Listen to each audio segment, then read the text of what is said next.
on the psychology and pathology of so-called occult phenomena. In that wide domain of psychopathic inferiority, from which science has marked off the clinical pictures of epilepsy, hysteria, and neurasthenia, we find scattered observations on certain rare states of consciousness as to whose meaning the authors are not yet agreed.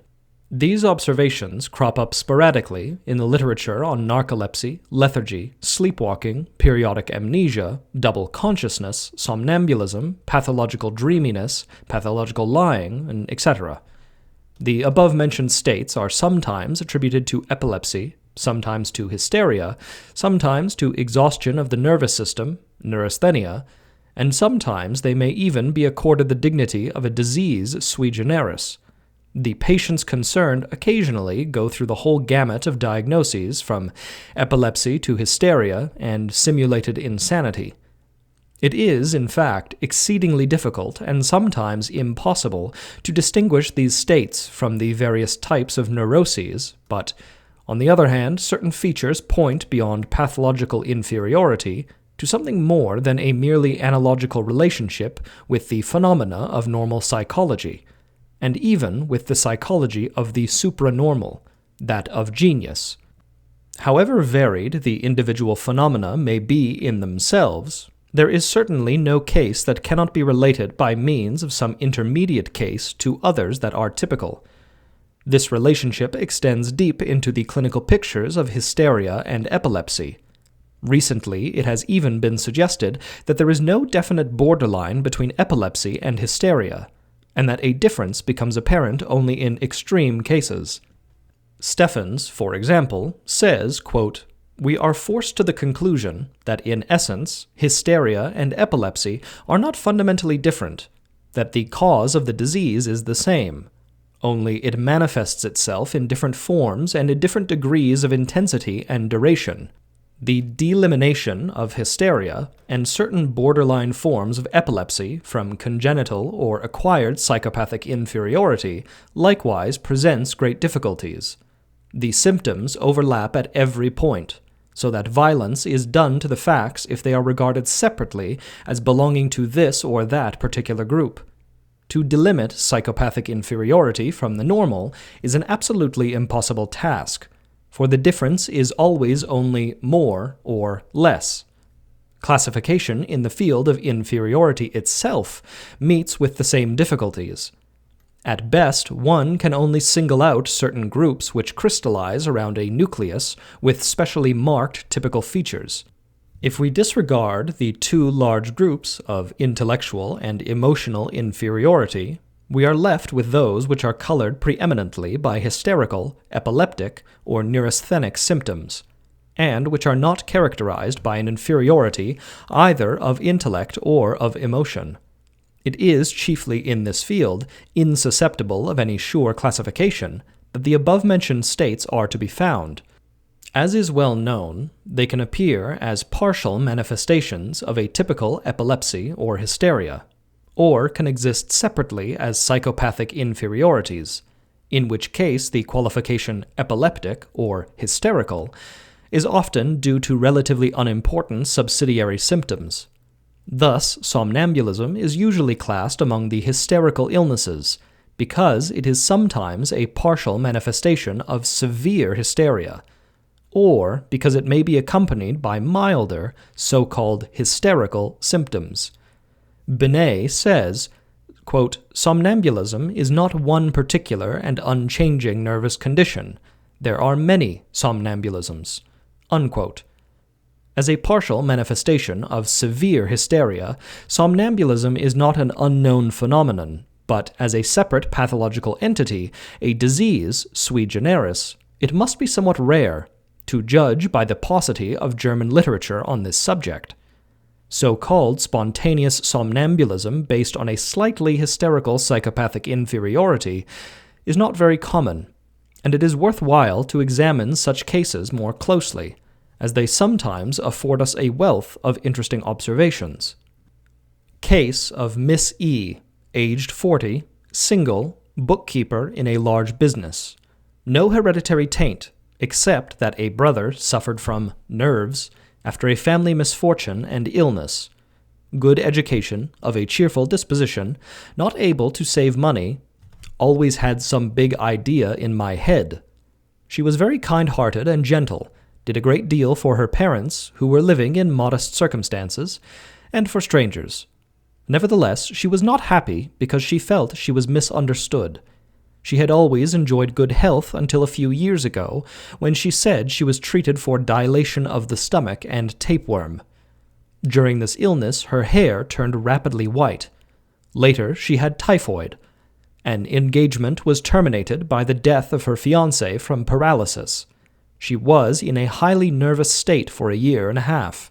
In the summer of 1897, she went away for a change of air and hydrotherapy. She herself said that for about a year there were moments in her work when her thoughts seemed to stand still, though she did not fall asleep. She made no mistakes in her accounts, however. In the street, she often went to the wrong place, and then suddenly realized that she was not in the right street. She had no giddiness or fainting fits. Formerly, menstruation occurred regularly every 4 weeks with no bother. Latterly, since she was nervous and overworked, every 14 days. For a long time she suffered from constant headache. As accountant and bookkeeper in a large business, she had a very strenuous job, which she did well and conscientiously. In the present year, in addition to the strains of her work, she had all sorts of new worries. Her brother suddenly got divorced, and besides her own work, she looked after his housekeeping, nursed him and his child through a serious illness, and so on. To recuperate, she went on the 13th of September to see a woman friend in southern Germany. Her great joy at seeing her friend again after such a long absence, and the celebration of a party, made the necessary rest impossible. On the 15th, quite contrary to her usual habit, she and her friend drank a bottle of claret. Afterwards they went for a walk in a cemetery, where she began to tear up flowers and scratch at the graves. She remembered absolutely nothing of this afterwards. On the 16th, she stayed with her friend without anything of importance happening. On the 17th, her friend brought her to Zurich. An acquaintance came with her to the asylum. On the way she talked quite sensibly, but was very tired. Outside of the asylum, they met 3 boys whom she described as, quote, 3 dead people she had dug up. She then wanted to go to the neighboring cemetery, and only with difficulty would be persuaded to enter the asylum. The patient was small, delicately built, slightly anemic. Left side of the heart was slightly enlarged, with no murmurs, but a few double beats, accentuated sounds in the mitral region. The liver dullness extended only to the edge of the upper ribs. Patellar reflexes rather brisk, but otherwise no tendon reflexes. No anesthesia or analgesia, no paralysis. Rough examination of the field of vision with the hands showed no restriction. Hair of a very pale, yellowish-white color. On the whole, the patient looked her age. She recounted her history and the events of the last few days quite clearly, but had no recollection of what happened in the cemetery at C, or outside of the asylum. During the night of the 17th and 18th, she spoke to the attendant and said she saw the whole room full of dead people looking like skeletons. She was not at all frightened, but was rather surprised that the attendant did not see them as well. Once she ran to the window, but was otherwise quiet. The next morning, in bed, she still saw skeletons, but not in the afternoon. The following night, she woke up at 4 o'clock and heard the dead children in the adjoining cemetery crying out that they had been buried alive. She wanted to go and dig them up, but allowed herself to be restrained. Next morning, at 7 o'clock, she was still delirious, but could now remember quite well the events at the cemetery at C, and on her way to the asylum. She said that at C she wanted to dig up the dead children who were calling to her. She had only torn up the flowers in order to clear the graves and be able to open them. While she was still in this state, Professor Bleuler explained to her that she would remember everything afterwards too when she came to herself again.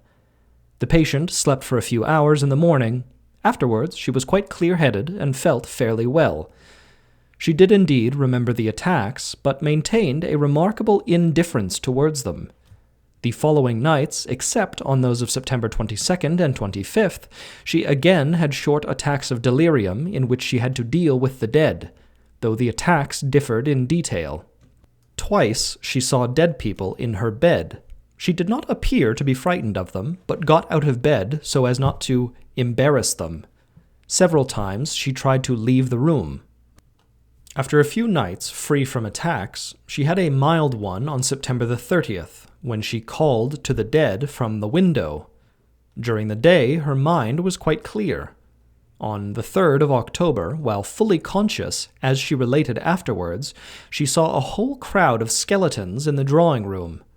Although she doubted the reality of the skeletons, she could not conceive herself that it was a hallucination. The next night, between 12 and 1 o'clock, the earlier attacks usually happened about this time, she was plagued by the dead for about 10 minutes. She sat up in bed, stared into a corner of the room, and said, "Now they're coming, but they're not all here yet. Come along, the room's big enough, there's room for all. When they're all there, I'll come too." Then she lay down with the words, "Now they're all there," and fell asleep. In the morning, she had not the slightest recollection of any of these attacks. Very short attacks occurred again on the nights of October 4th, 6th, 9th, 13th, and 15th, all between 12 and 1 o'clock. The last three coincided with the menstrual period. The attendant tried to talk to her several times, showed her the lighted street lamps and the trees, but she did not react to these overtures. Since then, the attacks have stopped altogether. The patient complained about a number of troubles she had had during her stay here. She suffered especially from headaches, and these got worse the morning after the attacks. She said it was unbearable. 5 grains of saccharine lactis promptly alleviated this. Then she complained of a pain in both forearms, which she described as though it were tendovaginitis. She thought the bulging of the flexed biceps was a swelling and asked to have it massaged. Actually, there was nothing the matter, and when her complaints were ignored, the trouble disappeared. She complained loud and long about the thickening of a toenail, even after the thickened part had been removed. Sleep was often disturbed. She would not give her consent to be hypnotized against the night attacks. Finally, on account of headache and disturbed sleep, she agreed to hypnotic treatment. She proved a good subject, and at the first sitting fell into a deep sleep with analgesia and amnesia. In November, she was again asked whether she could remember the attack of September the 19th, which it had been suggested she would recall. She had great difficulty recollecting it, and in the end she could only recount the main facts. She had forgotten the details. It remains to be said that the patient was not at all superstitious, and in her healthy days had never been particularly interested in the supernatural. All through the treatment, which ended on the 14th of November, she maintained a remarkable indifference both to the illness and its improvement. The following spring she returned as an outpatient for treatment of the headaches, which had slowly come back because of strenuous work during the intervening months. For the rest, her condition left nothing to be desired. It was established that she had no remembrance of the attacks of the previous autumn, not even those of September the 19th and earlier. On the other hand, under hypnosis, she could still give a good account of the events in the cemetery, outside the asylum, and during the night attacks. The peculiar hallucinations and general appearance of our case are reminiscent of those states which Krafft-Ebing describes as protracted states of hysterical delirium. He says, quote, "It is in the milder cases of hysteria that such delirious states occur. Protracted hysterical delirium depends upon temporary exhaustion. Emotional disturbances seem to favor its outbreak. It is prone to relapse. Most frequently we find delusions of persecution, with often very violent reactive fear, then religious and erotic delusions. Hallucinations of all of the senses are not uncommon. The most frequent and most important are delusions of sight, smell, and touch. The visual hallucinations are mostly visions of animals, funerals, fantastic processions swarming with corpses, devils, ghosts, and whatnot. The auditory delusions are simply noises in the ear, shrieks, crashes, or bangs, or actual hallucinations, often with sexual content." Unquote. The corpse visions of our patient and their appearance during attacks remind us of states occasionally observed in hysteroepilepsy. Here, too, there are specific visions which, in contrast to protracted delirium, are associated with individual attacks. I will give 2 examples. A 30-year-old lady with grand hysteria had delirious twilight states in which she was tormented by frightful hallucinations. She saw her children being torn away from her, devoured by wild beasts, etc. She had no remembrance of the individual attacks. A girl of 17, also a severe hysteric. In her attacks, she always saw the corpse of her dead mother approaching her, as if to draw her to itself. No memory of the attacks. These are cases of severe hysteria, where consciousness works at a deep dream level. The nature of the attacks and the stability of the hallucinations alone show a certain affinity to our case, which, in this respect, has numerous analogies with the corresponding states of hysteria, as for instance with cases where a psychic shock occasioned the outbreak of hysterical attacks, or where the traumatic event is re-experienced in a stereotyped hallucinatory form. Our case, however, gets its specific character from the identity of consciousness during the different attacks. It is a second state with a memory of its own, but separated from the waking state by total amnesia. This distinguishes it from the above-mentioned twilight states, and relates it to those found in somnambulism. Charcot divides somnambulism into 2 basic forms. 1. Delirium with marked incoordination of ideas and actions, and 2. Delirium with coordinated actions. This comes nearer to the waking state. Our case belongs to the second group. If by somnambulism we understand a state of systematic partial wakefulness, we must, when discussing this ailment, also consider those isolated attacks of amnesia which are occasionally observed. Except for noctambulism, they are the simplest states of systematic partial wakefulness. The most remarkable in the literature is undoubtedly Naiff's case. It concerns a gentleman of 32 years old with a bad family history and numerous signs of degeneracy, partly functional, partly organic. As a result of overwork, he had, at the early age of 17, a particular twilight state with delusions which lasted for a few days and then cleared up with a sudden recovery of memory. Later, he was subject to frequent attacks of giddiness with palpitations and vomiting. But these attacks were never attended by loss of consciousness. At the end of a feverish illness, he suddenly left Australia for Zurich, where he spent some weeks in carefree and merry living, only coming to himself when he read of his sudden disappearance from Australia in the newspaper. He had complete retrograde amnesia for the period of several months that included his journey to Australia, his stay there, and his journey back. A case of periodic amnesia is published by Azam. Albert X, 12.5 years old, with hysterical symptoms, had several attacks of amnesia in the course of a few years, during which he forgot how to read, write, count, and even how to speak his own language, for weeks at a time. In between times, he was normal. A case of ambulatory automation on a decidedly hysterical basis, but differing from Naiff's case in that the attacks were recurrent, is published by Proust. An educated man, aged 30, exhibited all of the symptoms of grand hysteria. He was very suggestible, and from time to time, under the stress of emotional excitement, had attacks of amnesia lasting from 2 days to several weeks.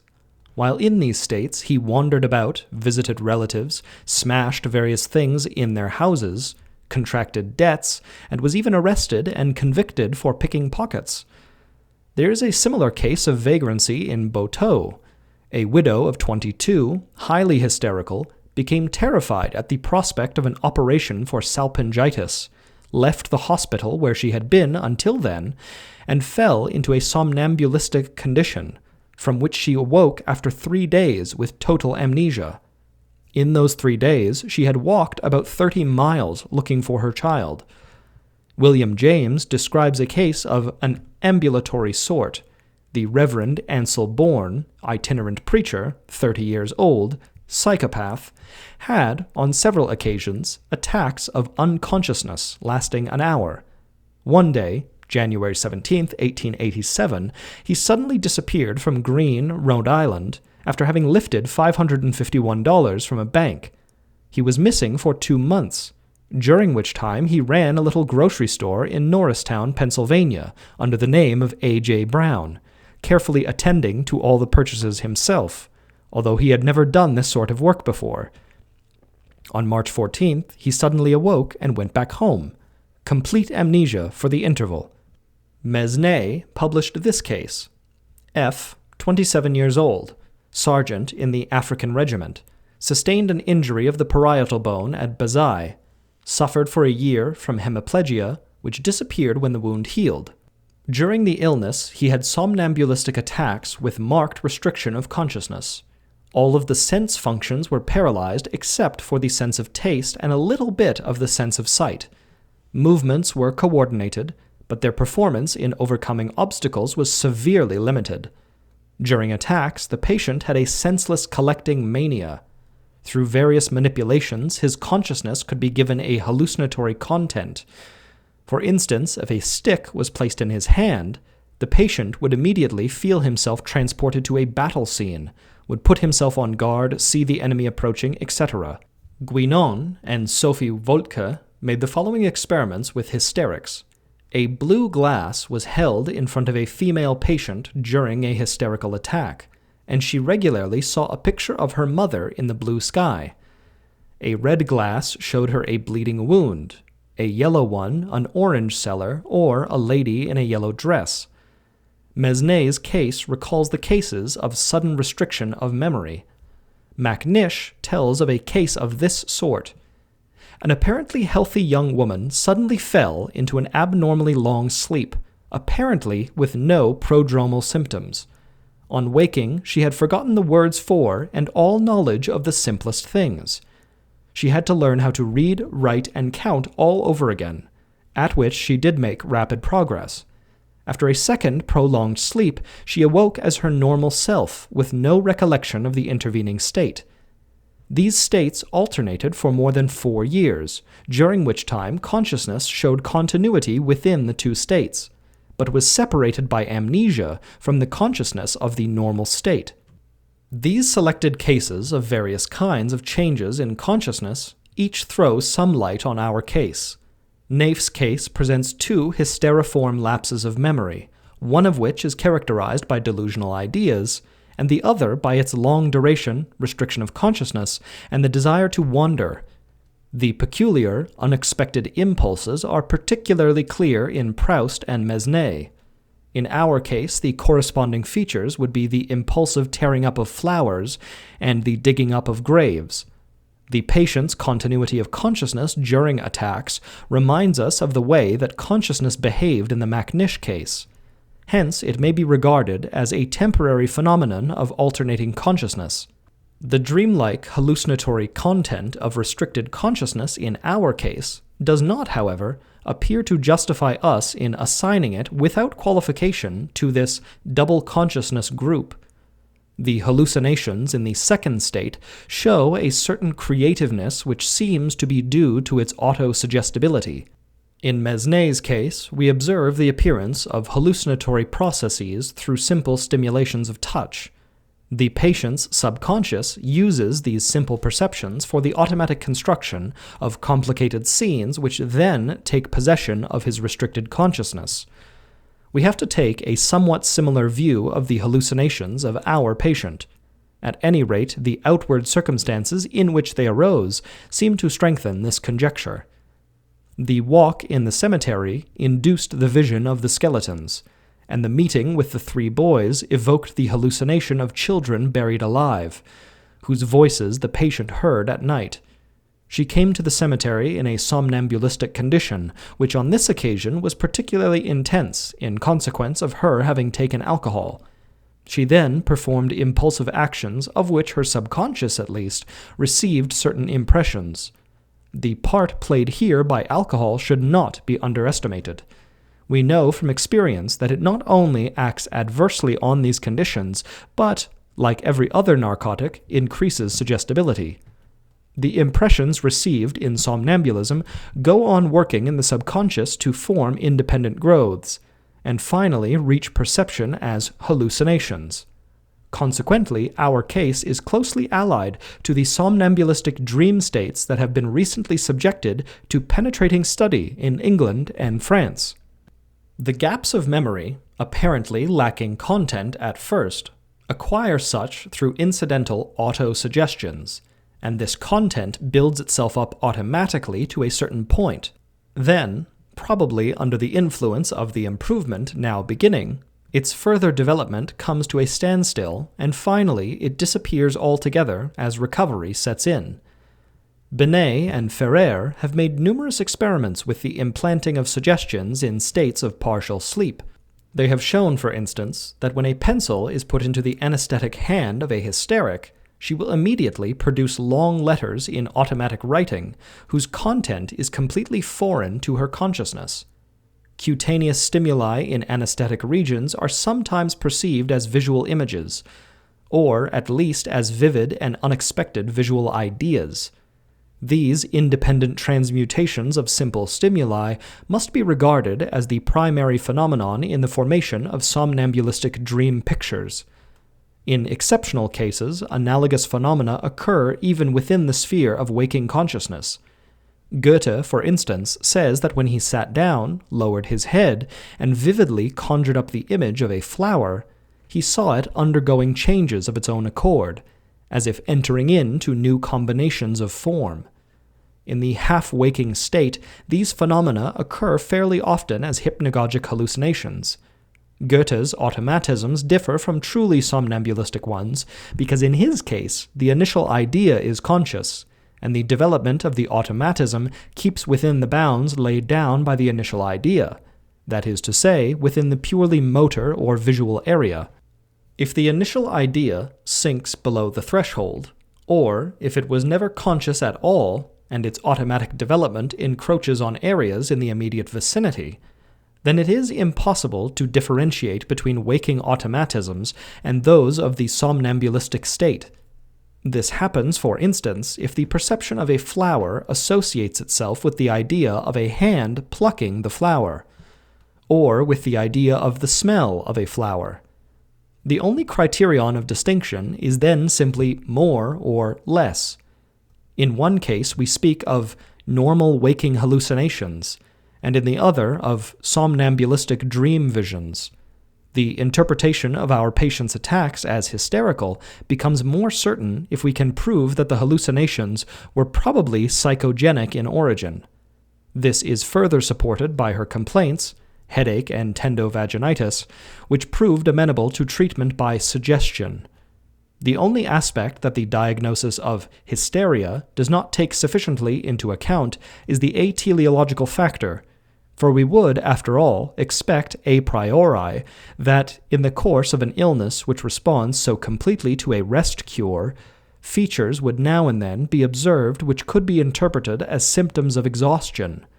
The question then arises whether the early lapses of memory and the later somnambulistic attacks can be regarded as states of exhaustion or as neurasthenic crises. We know that psychopathic inferiority can give rise to various kinds of epileptoid attacks, whose classification under epilepsy or hysteria is at least doubtful. To quote Westphal, "On the basis of numerous observations, I maintain that the so-called epileptoid attacks from one of the commonest and most frequent symptoms in the group of diseases that we reckon among the mental diseases and neuropathies, and that the mere appearance of one or more epileptic or epileptoid attacks is not decisive either for the character and form of the disease or for its course and prognosis. As already mentioned, I have used the term epileptoid in the widest sense for the attack itself. The epileptoid elements in our case are not far to seek. On the other hand, one can object that the coloring of the whole picture is hysterical in the extreme. As against this, we must point out that not every case of somnambulism is ipso facto hysterical. Occasionally, states occur in typical epilepsy which to experts seem directly parallel with somnambulistic states, or which can be distinguished from hysteria only by the occurrence of genuine convulsions. As Deal has shown, neurasthenic inferiority may also give rise to crises, which often confuse the diagnosis. A definite content of ideas can even repeat itself in stereotyped form in each crisis. Mörchen, too, has recently published the case of an epileptoid neurasthenic twilight state. I am indebted to Professor Bleuler for the following case. An educated gentleman of middle age, with no epileptic antecedents, had worn himself out with years of mental overwork. Without any other prodromal symptoms, such as depression, etc., he attempted suicide on a holiday. In a particular twilight state, he suddenly threw himself into the water from a crowded spot on the riverbank. He was immediately hauled out and had only a vague memory of the incident. With these observations in mind, we must certainly allow neurasthenia a considerable share in the attacks of our patient. The headaches and the tendovaginitis point to a mild degree of hysteria, normally latent but becoming manifest under the stress of exhaustion. The genesis of this peculiar illness explains the above-described relationship to epilepsy, hysteria, and neurasthenia. To sum up, Miss E suffers from a psychopathic inferiority with a tendency to hysteria. Under the influence of nervous exhaustion, she has fits of epileptoid stupor, whose interpretation is uncertain at first sight. As a result of an unusually large dose of alcohol, the attacks develop into definite somnambulism with hallucinations, which attach themselves to fortuitous external perceptions in the same way as dreams. When the nervous exhaustion is cured, the hysteriform symptoms disappear. In the realm of psychopathic inferiority with hysterical coloring, we meet with numerous phenomena which show, as in this case, symptoms belonging to several different clinical pictures, but which cannot, with certainty, be assigned to any one of them. Some of these states are already recognized as disorders in their own right, for example, pathological lying, pathological dreaminess, etc. But many of them still await thorough scientific investigation. At present, they belong more or less to the domain of scientific gossip. Persons with habitual hallucinations, and also those who are inspired, exhibit these states.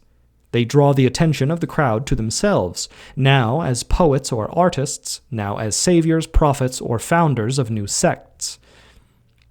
The genesis of the peculiar mentality of these people is for the most part lost in obscurity, for it is only very rarely that one of these singular personalities can be subjected to exact observation.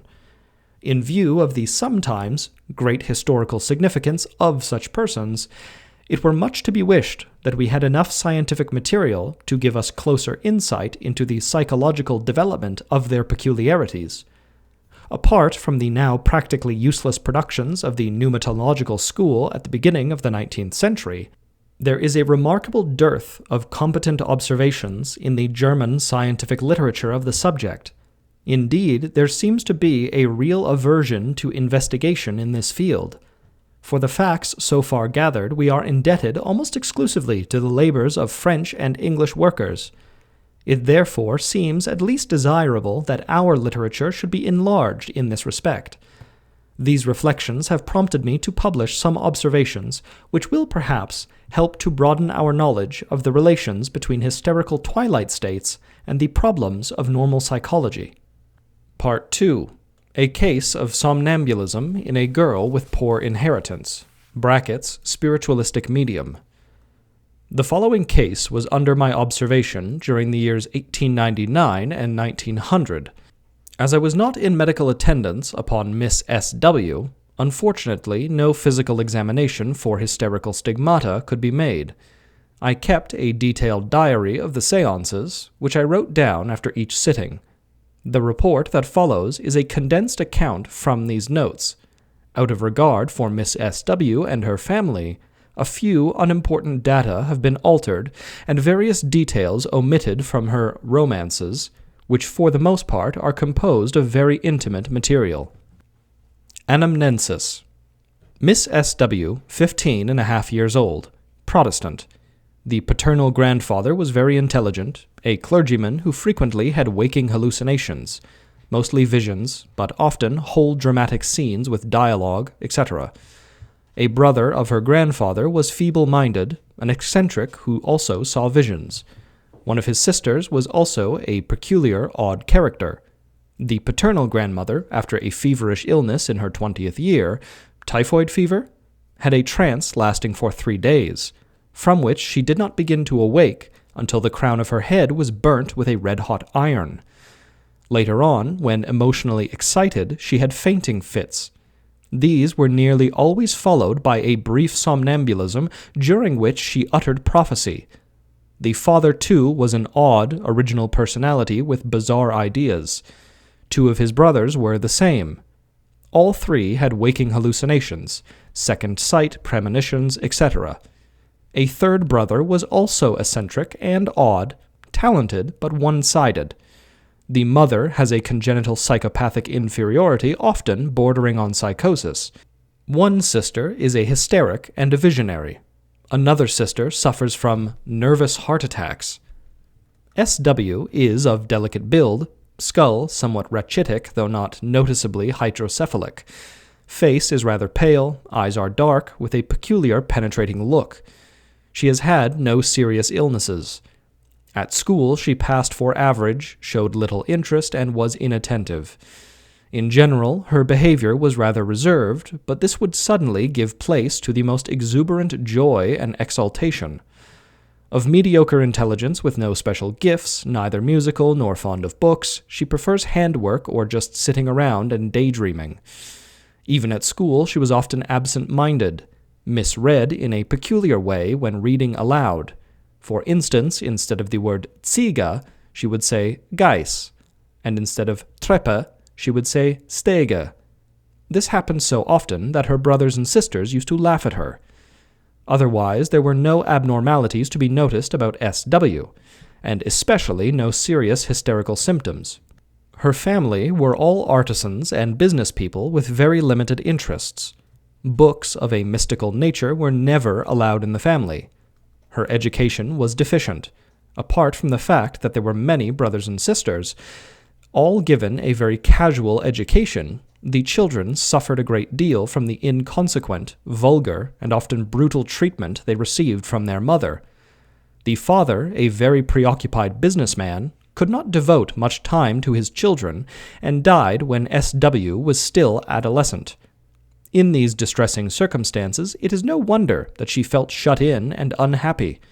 She was often afraid to go home, and preferred to be anywhere rather than there. Hence, she was left a great deal with her playmates, and grew up without much polish. Her educational level was accordingly pretty low, and her interests were correspondingly limited. Her knowledge of literature was likewise very limited. She knew the usual poems of Schiller and Goethe, and a few other poets learnt by heart at school, some snatches from a songbook and fragments of the Psalms. Newspaper and magazine stories probably represented the upper limit in prose. Up to the time of her somnambulism, she had never read anything of a more cultured nature. Somnambulistic states. At home, and from friends, she heard about table turning and began to take an interest in it.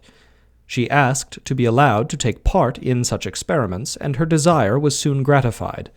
In July of 1899, she did some table turning several times in the family circle with friends, but as a joke. It was then discovered that she was an excellent medium. Communications of a serious nature arrived and were received amid general astonishment. Their pastoral tone was surprising. The spirit gave himself out to be the grandfather of the medium. As I was acquainted with the family, I was able to take part in these experiments. At the beginning of August of 1899, I witnessed the first attacks of somnambulism. Their course was usually as follows. S.W. grew very pale, slowly sank to the ground or into a chair, closed her eyes, became cataleptic, drew several deep breaths, and began to speak. At this stage, she was generally quite relaxed. The eyelid reflexes remained normal, and so did tactile sensibility. She was sensitive to unexpected touches and easily frightened, especially in the initial stage. She did not react when called by name. In her somnambulistic dialogues, she copied a remarkably clever way her dead relatives and acquaintances, with all of their foibles, so that she made a lasting impression even on persons not easily influenced. She could also hit off of people whom she knew only from hearsay, doing it so well that none of the spectators could deny her at least considerable talent as an actress. Gradually, gestures began to accompany the words, and these finally led up to attitudes of passion and whole dramatic scenes. She flung herself into postures of prayer and rapture with staring eyes and spoke with impassioned and glowing rhetoric. On these occasions, she made exclusive use of literary German, which she spoke with perfect ease and assurance, in complete contrast to her usual uncertain and embarrassed manner in the waking state. Her movements were free and of a noble grace, mirroring most beautifully her changing emotions. At this stage, her behavior during the attacks was irregular and extraordinarily varied. Now she would lie for 10 minutes to 2 hours on the sofa or the floor, motionless with closed eyes. Now she assumed a half-sitting posture and spoke with altered voice and diction. Now she was in constant movement, going through every possible pantomimic gesture. The content of her speeches was equally variable and irregular. Sometimes she spoke in the first person, but never for very long, and then only to prophesy her next attack. Sometimes, and this was the most usual, she spoke of herself in the third person. She then acted some other person, either a dead acquaintance or somebody she had invented, whose part she carried out consistently according to the characteristics she herself conceived. The ecstasy was generally followed by a cataleptic stage with flexibilitas sera, which gradually passed over into the waking state. An almost constant feature was the sudden pallor which gave her face a waxen, anemic hue that was positively frightening. This sometimes occurred right at the beginning of the attack, but often in the second half only. Her pulse was then low but regular and of a normal frequency. The breathing was gentle, shallow, and often barely perceptible. As we have already remarked, SW frequently predicted her attacks beforehand. Just before the attacks, she had strange sensations, became excited, rather anxious, and occasionally expressed thoughts of death, saying that she would probably die in one of these attacks, that her soul only hung on to her body by a very thin thread, so that her body could scarcely go on living. On one occasion, after the cataleptic stage, tachypnea was observed, lasting for 2 minutes with a respiration of 100 per minute. At first, the attacks occurred spontaneously, but later, SW could induce them by sitting in a dark corner and covering her face with her hands. But often the experiment did not succeed, as she had what she called good and bad days. The question of amnesia after the attacks is unfortunately very unclear. This much is certain, that after each attack she was perfectly oriented about the specific experiences she had undergone in the rapture. It is, however, uncertain how much she remembered of the conversations for which she served as a medium, and of changes in her surroundings during the attack. It often looked as if she did have a vague recollection, for often she would ask immediately upon waking, "Who was there? Wasn't X or Y there? What did he say?" She also showed that she was superficially aware of the content of the conversations. She often remarked that the spirits told her before waking what they had said, but frequently this was not the case at all. If, at her request, someone repeated the trance speeches to her, she was very often indignant about them and would be sad and depressed for hours on end, especially if any unpleasant indiscretions had occurred. She would rail against the spirits and assert that next time she would ask her guide to keep such spirits away from her. Her indignation was not faked, for in the waking state she could barely control herself and her effects, so that any change of mood was immediately reflected in her face. At times she seemed barely, if at all, aware of what went on around her during the attack. She seldom noticed when anyone left the room or came into it. Once she forbade me to enter the room when she was expecting special communications, which she wished to keep secret from me. I went in, nevertheless, sat down with the 3 other sitters, and listened to everything. SW had her eyes open and spoke to the others without noticing me. She only noticed me when I began to speak, which gave rise to a veritable storm of indignation. She remembered better, but still only vaguely, the remarks of participants which referred to the trance speeches or directly to herself. I could never discover any definite rapport in the connection. Besides these big attacks, which seemed to follow a certain law, SW also exhibited a large number of other automatisms. Premonitions, forebodings, unaccountable moods, and rapidly changing fancies were all in the day's work. I never observed simple states of sleep. On the other hand, I soon noticed that in the middle of a lively conversation, she would become all confused, and go on talking senselessly in a peculiar monotonous way, looking in front of her dreamily with half-closed eyes. These lapses usually lasted only for a few minutes.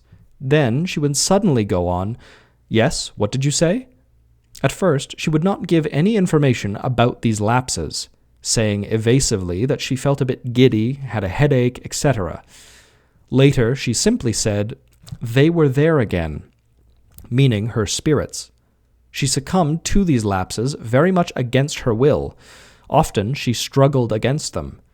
"I don't want to, not now, let them come another time. They seem to think I'm only there for them." The lapses came over her in the street, in shops, in fact, anywhere. If they happened in the street, she would lean against a house and wait until the attack was over. During these attacks, whose intensity varied considerably, she had visions very often, and especially during attacks when she turned extremely pale, she wandered, or as she put it, lost her body, and was wafted to distant places where the spirits led her. Distant journeys during ecstasy tired her exceedingly. She was often completely exhausted for hours afterwards, and many times complained that the spirits had again drained the strength from her. Such exertions were too much. The spirits must get another medium, etc. Once she went hysterically blind for half an hour after the ecstasy. Her gait was unsteady and groping. She had to be led, did not see the light that stood upon the table, although the pupils reacted. Visions also came in large numbers, even without proper lapses, if we use this word only for higher-grade disturbances of attention. At first, they were confined to the onset of sleep. A little while after she had gone to bed, the room would suddenly light up, and shining white figures detached themselves from the foggy brightness. They were all wrapped in white veil-like robes. The women had things resembling turbans on their heads and wore girdles. Later, according to her own statement, the spirits were already there when she went to bed. Finally, she saw the figures in broad daylight, though only blurred and fleetingly. If there was no real lapse, then the figures became solid enough to touch. But she always preferred the darkness. According to her account, the visions were generally of a pleasant nature. Gazing at the beautiful figures gave her a feeling of delicious bliss. Terrifying visions of a demonic character were much rarer. These were entirely confined to nighttime or dark rooms. Occasionally, she saw black figures in the street at night or in her room. Once in the dark hallway, she saw a terrible copper-red face, which suddenly glared at her from very near and terrified her. I could not find out anything satisfactory about the first occurrence of the visions. She stated that in her 5th or 6th year, she once saw her guide at night, her grandfather, whom she had never known in life. I could not obtain any objective clues about this early vision from her relatives. Nothing more of the kind is said to have happened until the first séance. Except for the hypnagogic brightness and seeing sparks, there were never any rudimentary hallucinations. From the beginning, the hallucinations were of a systematic nature involving all of the sense organs equally. So far as the intellectual reaction to these phenomena is concerned, what is remarkable is the amazing matter-of-factness with which she regarded them. Her whole development into a somnambulist, her innumerable weird experiences, seemed to her entirely natural. She saw her whole past only in this light. Every, in any way, striking event from her earlier years stood in a clear and necessary relationship to her present situation. She was happy in the consciousness of having found her true vocation. Naturally, she was unshakably convinced of the reality of her visions. I often tried to give her some critical explanation, but she would have none of it, since in her normal state she could not grasp a rational explanation anyway, and in her semi-somnambulistic state she regarded it as senseless in view of the facts staring her in the face.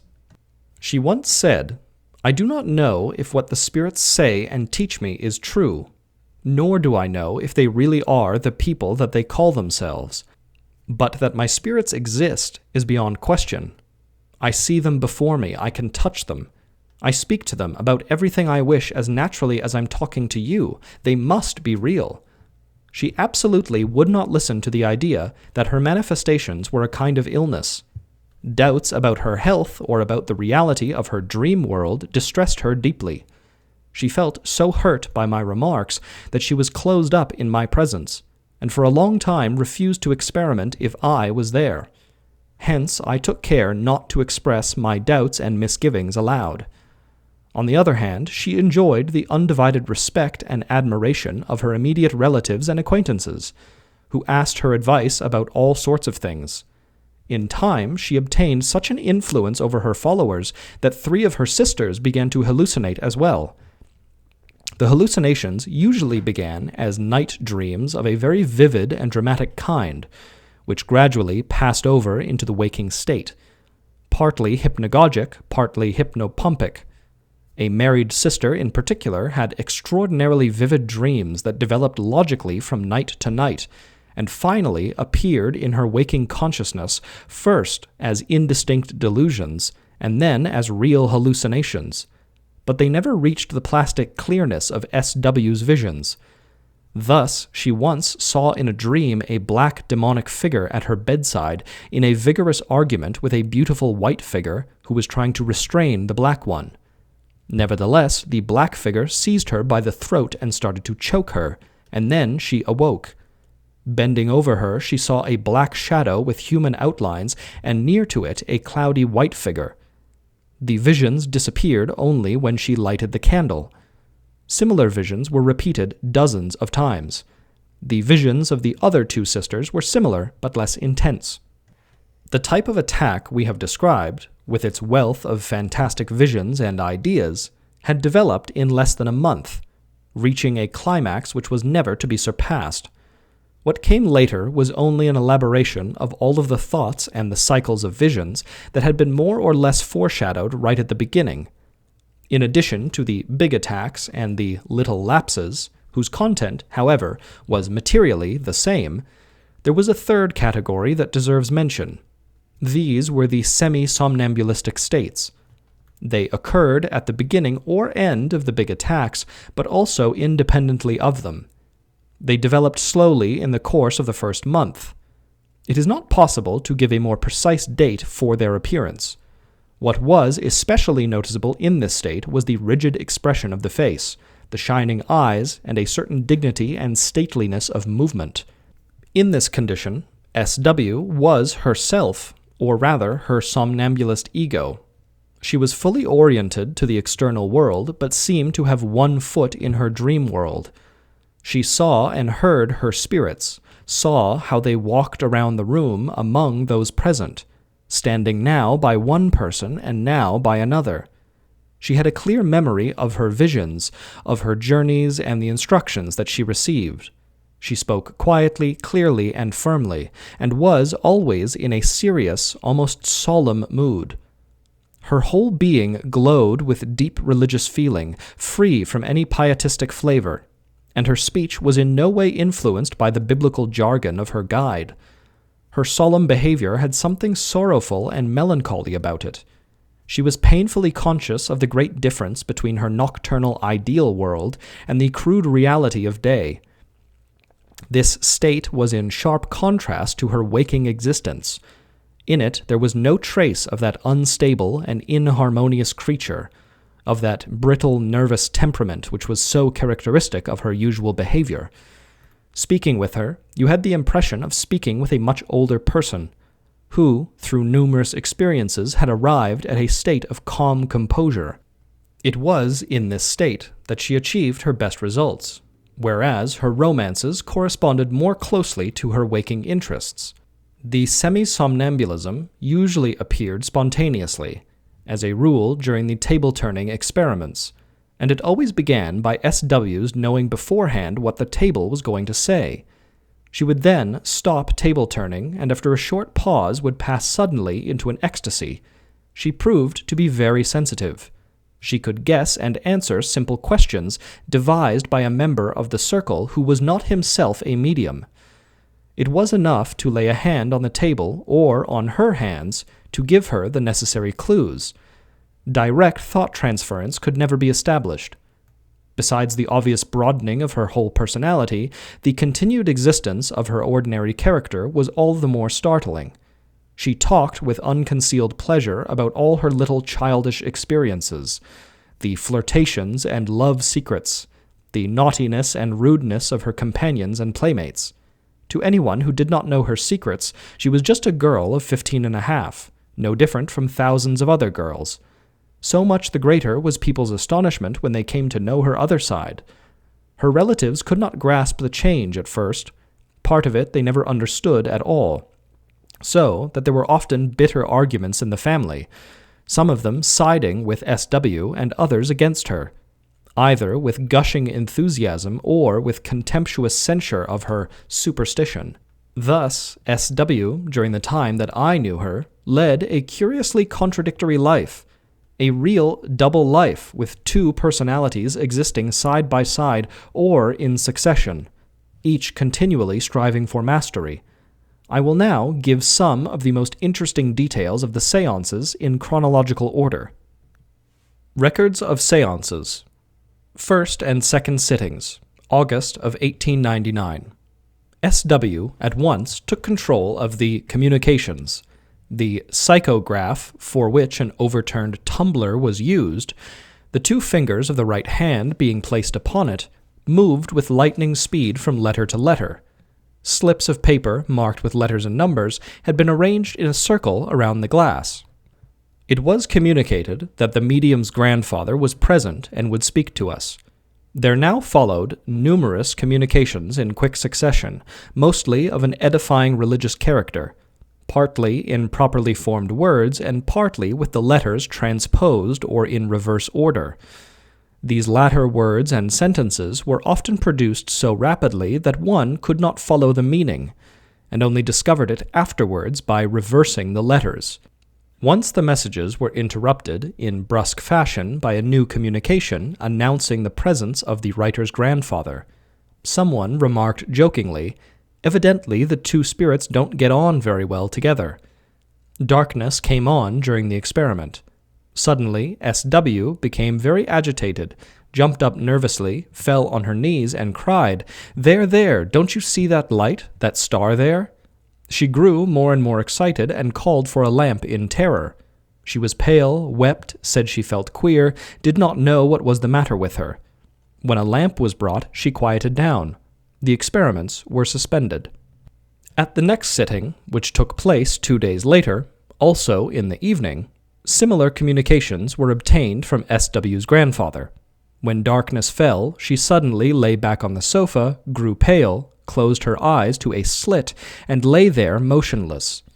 The eyeballs were turned upwards, the eyelid reflex was present, also tactile sensibility. Respiration was gentle, almost imperceptible. Pulse was low and feeble. This condition lasted about half an hour, whereupon she suddenly got up with a sigh. The extreme pallor of the face, which had lasted all through the attack, now gave way to her usual rosy color. She was somewhat confused and embarrassed, said she had seen all sorts of things, but would tell nothing. Only after insistent questioning would she admit that in a peculiar waking condition she had seen her grandfather arm in arm with my grandfather. Then they suddenly drove past, sitting side by side in an open carriage. The third sitting. In this, which took place a few days later, there was a similar attack of more than half an hour's duration. S.W. afterwards told of many white transfigured forms, who each gave her a flower of special symbolic significance. Most of them were dead relatives. Concerning the details of their talk, she maintained an obstinate silence. Fourth sitting. After S.W. had passed into the somnambulistic state, she began to make peculiar movements with her lips, emitting at the same time gulping and gurgling noises. Then she whispered something unintelligible very softly. When this had gone on for some minutes, she suddenly began speaking aloud in an altered, deep tone of voice. She spoke of herself in the third person. She is not here, she has gone away. There now followed several sentences in a religious vein. From their content and language, one could see that she was imitating her grandfather, who had been a clergyman. The gist of the talk did not rise above the mental level of the communications. The tone of voice had something artificial and forced about it, and only became natural when in due course it grew more like the medium's own. In later sittings, the voice only altered for a few moments when a new spirit manifested itself. Afterwards, she had no remembrance of the trance conversation. She gave hints about a sojourn in the other world, and spoke of the unimaginable blessedness that she felt. It should be noted that during the attack, her talk was absolutely spontaneous and not prompted by any suggestions. Immediately after this sitting, S.W. became acquainted with Justinus Kerner's book, Die Zeherin von Prevorst. She thereupon began to magnetize herself towards the end of the attacks, partly by means of regular passes, partly by strange circles and figures of 8, which she executed symmetrically with both arms at once. She did this, she said, to dispel the severe headaches that came after the attacks. In other August sittings, not detailed here, the grandfather was joined by numerous kindred spirits who did not produce anything very remarkable. Each time a new spirit appeared, the movements of the glass altered in a startling way. It ran along the row of letters, knocking against some of them, but no sense could be made of it. The spelling was very uncertain and arbitrary, and the first sentences were often incomplete or broken up into meaningless jumbles of letters. In most cases, fluent writing suddenly began at this point. Sometimes automatic writing was attempted in complete darkness. The movements began with violent jerkings of the whole arm, so that the pencil went right through the paper. The first attempt consisted of numerous strokes and zigzag lines about 8 centimeters high. Further attempts first produced illegible words written very large, then the writing gradually grew smaller and more distinct. It was not much different from the medium's own. The control spirit was once again the grandfather. Fifth sitting. Somnambulistic attacks in September of 1899. S.W. sat on the sofa, leant back, shut her eyes, breathing lightly and regularly. She gradually became cataleptic. The catalepsy disappeared after about 2 minutes, whereupon she lay there apparently sleeping quietly, muscles quite relaxed. Suddenly she began talking in a low voice. "No, you take the red, I'll take the white. You can take the green, and you the blue. Are you ready? Let's go." Pause of several minutes, during which her face assumed a corpse-like pallor. Her hands felt cold and were quite bloodless. Suddenly she called out in a loud, solemn voice, "Albert, Albert, Albert." Then, in a whisper, "Now you speak," followed by a longer pause during which the pallor of her face reached its highest conceivable intensity. Again, in a loud, solemn voice, "Albert, Albert, don't you believe your father? I tell you, there are many mistakes in N's teaching. Think about it." Pause. The pallor decreased.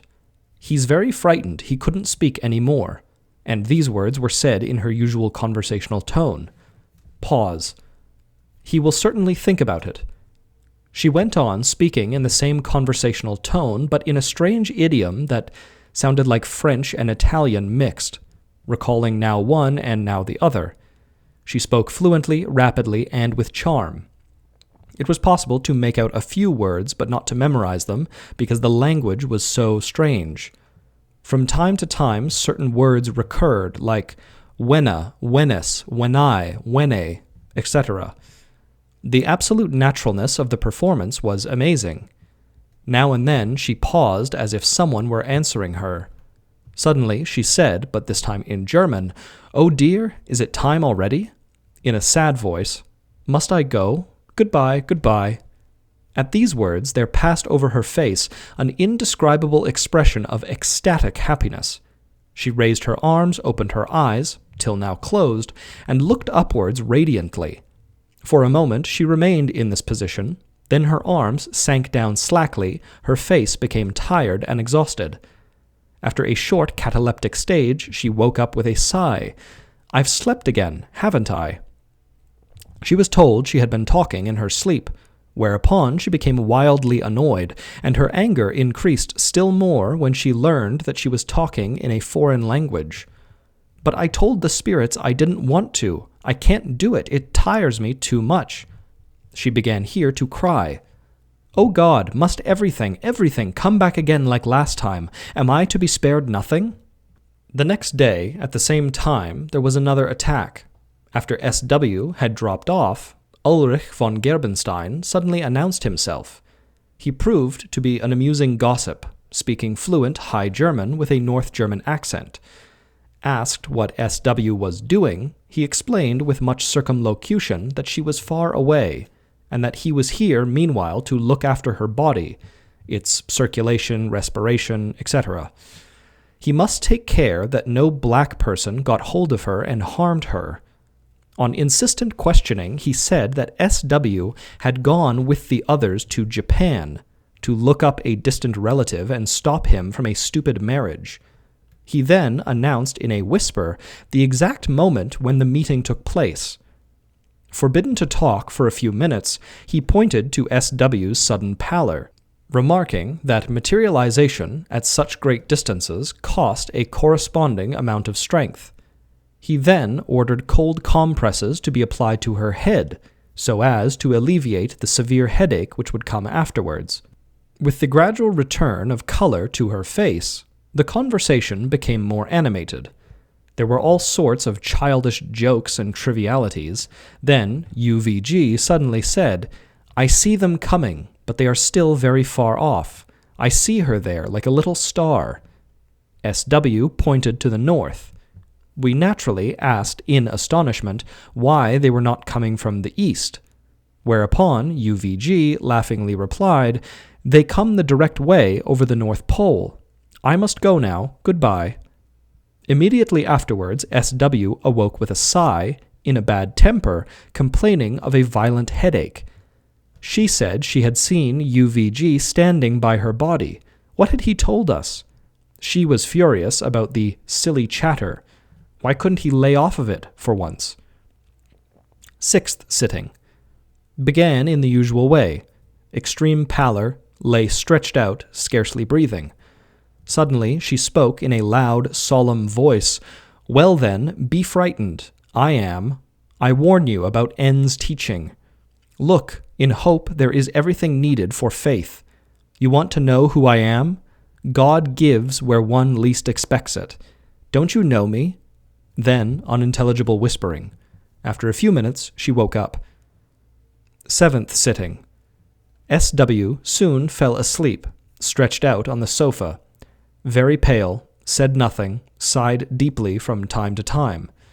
Opened her eyes, stood up, sat down on the sofa, bent forward, saying softly, "You have sinned grievously, have fallen far." Bent still further forward, as if speaking to someone kneeling in front of her. Stood up, turned to the right, stretched out her hand, and pointed to the spot over which she had been bending. "Will you forgive her?" she asked loudly. "Do not forgive men, but their spirits. Not she, but her human body has sinned." Then she knelt down, remained for about 10 minutes in an attitude of prayer. Suddenly she got up, looked up to heaven with ecstatic expression, and then threw herself on her knees again, her face in her hands, whispering incomprehensible words. Remained motionless in this attitude for several minutes. Then she got up, gazed heavenward again with radiant countenance, and lay down on the sofa, waking soon afterwards. The development of somnambulistic personalities. At the beginning of many seances, the glass was allowed to move by itself, and this was always followed by the stereotyped invitation, "You must ask a question." Since several convinced spiritualists were attending the seances, there was, of course, an immediate demand for all manner of spiritualistic marvels, especially for the protecting spirits. At these requests, the names of well-known dead persons were sometimes produced, and sometimes unknown names such as Bertha de Valour, Elizabeth von Tierfelsenburg, Ulrich von Gerbenstein, etc. The control spirit was almost without exception the medium's grandfather, who once declared that he loved her more than anyone in this world because he had protected her from childhood up and knew all of her thoughts. This personality produced a flood of biblical maxims, edifying observations, and songbook verses, also verses that he had presumably composed himself, such as the following: "Be firm and true in thy believing, to faith in God cling ever nigh, thy heavenly comfort never leaving, which having, man can never die. Refuge in God is peace forever, when earthly cares oppress the mind. Who from the heart can pray is never bowed down by fate, however unkind." Numerous other effusions of this sort betrayed by their hackneyed, unctuous content their origin in some tract or another. From the time that S.W. began speaking in her ecstasies, lively dialogues developed between members of the circle and the somnambulist personality. The gist of the answers received was essentially the same as the banal and generally edifying verbiage of the psychographic communications. The character of this personality was distinguished by a dry and tedious solemnity, rigorous conventionality, and sanctimonious piety, which does not accord at all with the historical reality. The grandfather was the medium's guide and protector. During the ecstasies, he offered all kinds of advice, prophesied later attacks and what would happen when she woke, etc. He ordered cold compresses, gave instructions concerning the way the medium should lie on the couch, arrangements for sitting, and so on. His relationship to the medium was exceedingly tender. In vivid contrast to this heavy-footed dream personage, there appeared a personality who had cropped up occasionally in the psychographic communications of the first sitting. He soon disclosed himself as the dead brother of a Mr. R., who was then taking part in the seances. This dead brother, Mr. P.R., peppered his living brother with commonplaces about brotherly love and etc. He evaded specific questions in every possible way. At the same time, he developed a quite astonishing eloquence towards the ladies of the circle, and in particular paid his attentions to a lady whom he had never known in life. He stated that even when alive, he had always raved about her, had often met her in the street without knowing who she was, and was now absolutely delighted to make her acquaintance in this unusual manner. His stale compliments, pert remarks to the men, innocuous childish jokes, etc., took up a large part of the seances. Several members of the circle took exception to the frivolity and banality of this spirit, whereupon he vanished for 1 or 2 sittings, but soon reappeared, at first well-behaved, often with Christian phrases on his lips, but before long slipping back into his old form. Besides these 2 sharply differentiated personalities, others appeared who varied but little from the grandfather type. They were mostly dead relatives of the medium. The general atmosphere of the first 2 months of seances was accordingly solemn and edifying, disturbed only from time to time by P.R.'s trivial chatter. A few weeks after the beginning of the seances, Mr. R. left our circle. whereupon a remarkable change took place in PR's behavior. He grew monosyllabic, came less often, and after a few sittings vanished altogether. Later on, he reappeared very occasionally, and mostly only when the medium was alone with the lady in question. Then a new personality thrust himself to the forefront. Unlike PR, who always spoke in a Swiss dialect, this gentleman affected a strong North German accent. In everything else, he was an exact copy of PR. His eloquence was astonishing. Since SW had only a very scanty knowledge of High German, whereas this new personality, who called himself Ulrich von Gerbenstein, spoke an almost faultless German abounding in amiable phrases and charming compliments. Ulrich von Gerbenstein was a gossip, a wag, and an idler, a great admirer of the ladies, frivolous and extremely superficial. During the winter of 1899 to 1900, he came to dominate the situation more and more, and took over, one by one, all of the above-mentioned functions of the grandfather, so that the serious character of the séances visibly deteriorated under his influence. All efforts to counteract it proved unavailing, and finally the séances had to be suspended on this account for longer and longer periods. One feature which all of these somnambulist personalities have in common deserves mention. They have at their disposal the whole of the medium's memory, even the unconscious portion of it. They are also à courant with the visions she has in the ecstatic state, but they have only the most superficial knowledge of her fantasies during the ecstasy. Of the somnambulistic dreams, they only know what can occasionally be picked up from members of the circle. On doubtful points, they can give no information, or only such as contradicts the medium's own explanations. The stereotyped answer to all questions of this kind is, "Ask Ivanay knows." From the examples we have given of the different ecstasies, it is clear that the medium's consciousness is by no means idle during the trance, but develops an extraordinarily rich fantasy activity. In reconstructing her somnambulistic ego, we are entirely dependent on her subsequent statements. For in the first place, the spontaneous utterances of the ego associated with the waking state are few and mostly disjointed, and in the second place, many of the ecstasies pass off without pantomime and without speech, so that no conclusions about inner processes can be drawn from external experiences. SW is almost totally amnestic in regard to the automatic phenomena during ecstasy, insofar as these fall within the sphere of personalities foreign to her ego, but she usually has a clear memory of all of the other phenomena directly connected with her ego, such as talking in a loud voice, glossolalia, etc. In every instance, there is complete amnesia only in the first few moments after the ecstasy. During the first half hour, when a kind of semi-somnambulism with reveries, hallucinations, and etc. is still present, the amnesia gradually disappears, and fragmentary memories come up of what has happened, though in a quite irregular and arbitrary fashion.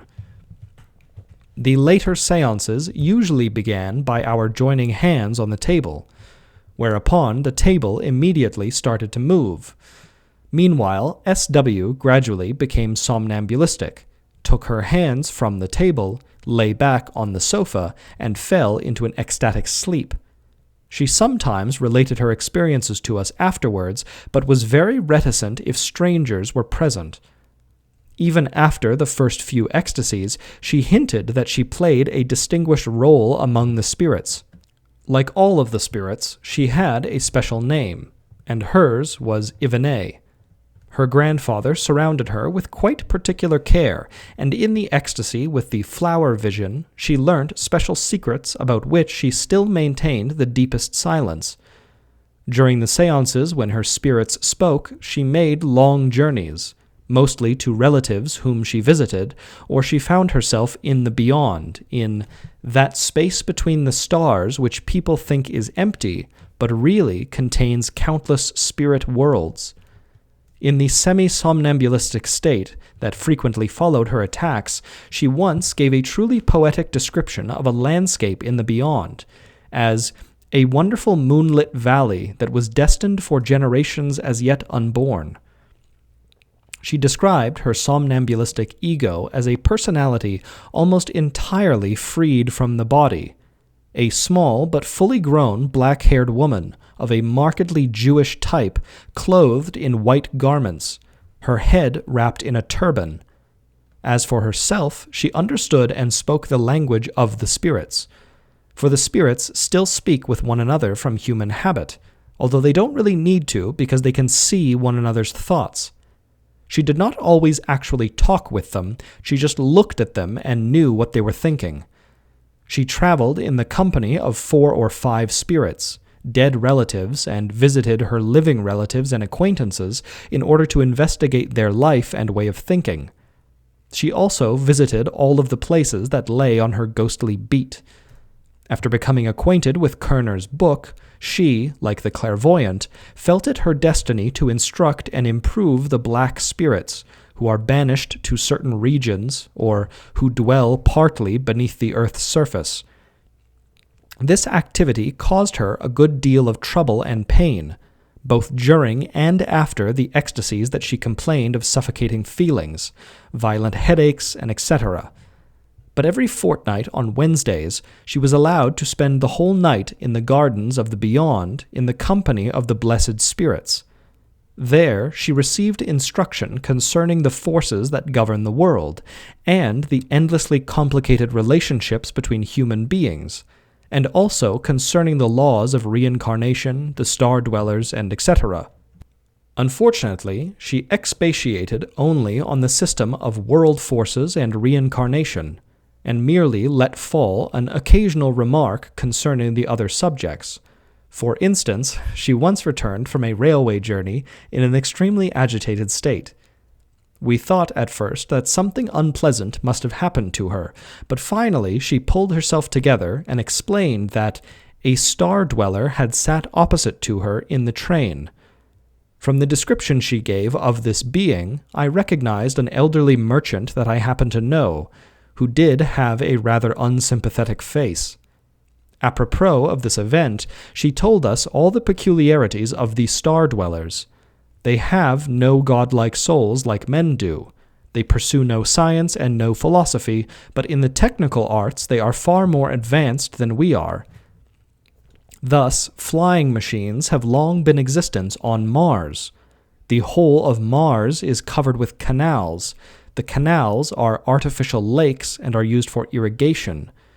The canals are all flat ditches, and the water in them is very shallow. The excavating of the canals caused the Martians no particular trouble, as the soil there is lighter than on Earth.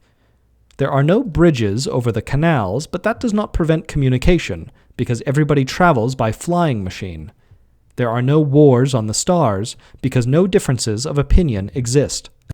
The star-dwellers do not have a human shape, but the most laughable ones imaginable, such as no one could possibly conceive.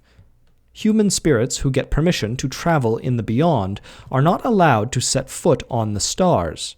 Similarly, traveling star-dwellers may not touch down on Earth, but must remain at a distance of some 75 feet above its surface. Should they infringe upon this law, they remain in the power of the Earth, and must take on human bodies, from which they are freed only after their natural death. As human beings they are cold, hard-hearted, and cruel. SW can recognize them by their peculiar expression, which lacks the spiritual, and by their hairless, eyebrowless, sharply cut faces. Napoleon I was a typical star-dweller. On her journeys she did not see the places through which she hastened. She had the feeling of floating, and the spirits told her when she was in the right spot. Then, as a rule, she saw only the face and upper part of the person before whom she wished to appear, or whom she wanted to see. She could seldom say in what kind of surroundings she saw this person. Occasionally she saw me, but only my head, without any background. She was much occupied with the enchanting of spirits, and for this purpose wrote oracular sayings in a foreign tongue on slips of paper which she concealed in all sort of queer places. Especially displeasing to her was the presence in my house of an Italian murderer, whom she called Conventi. She tried several times to cast a spell on him, and without my knowledge concealed several slips of paper about the place, which were later found by accident.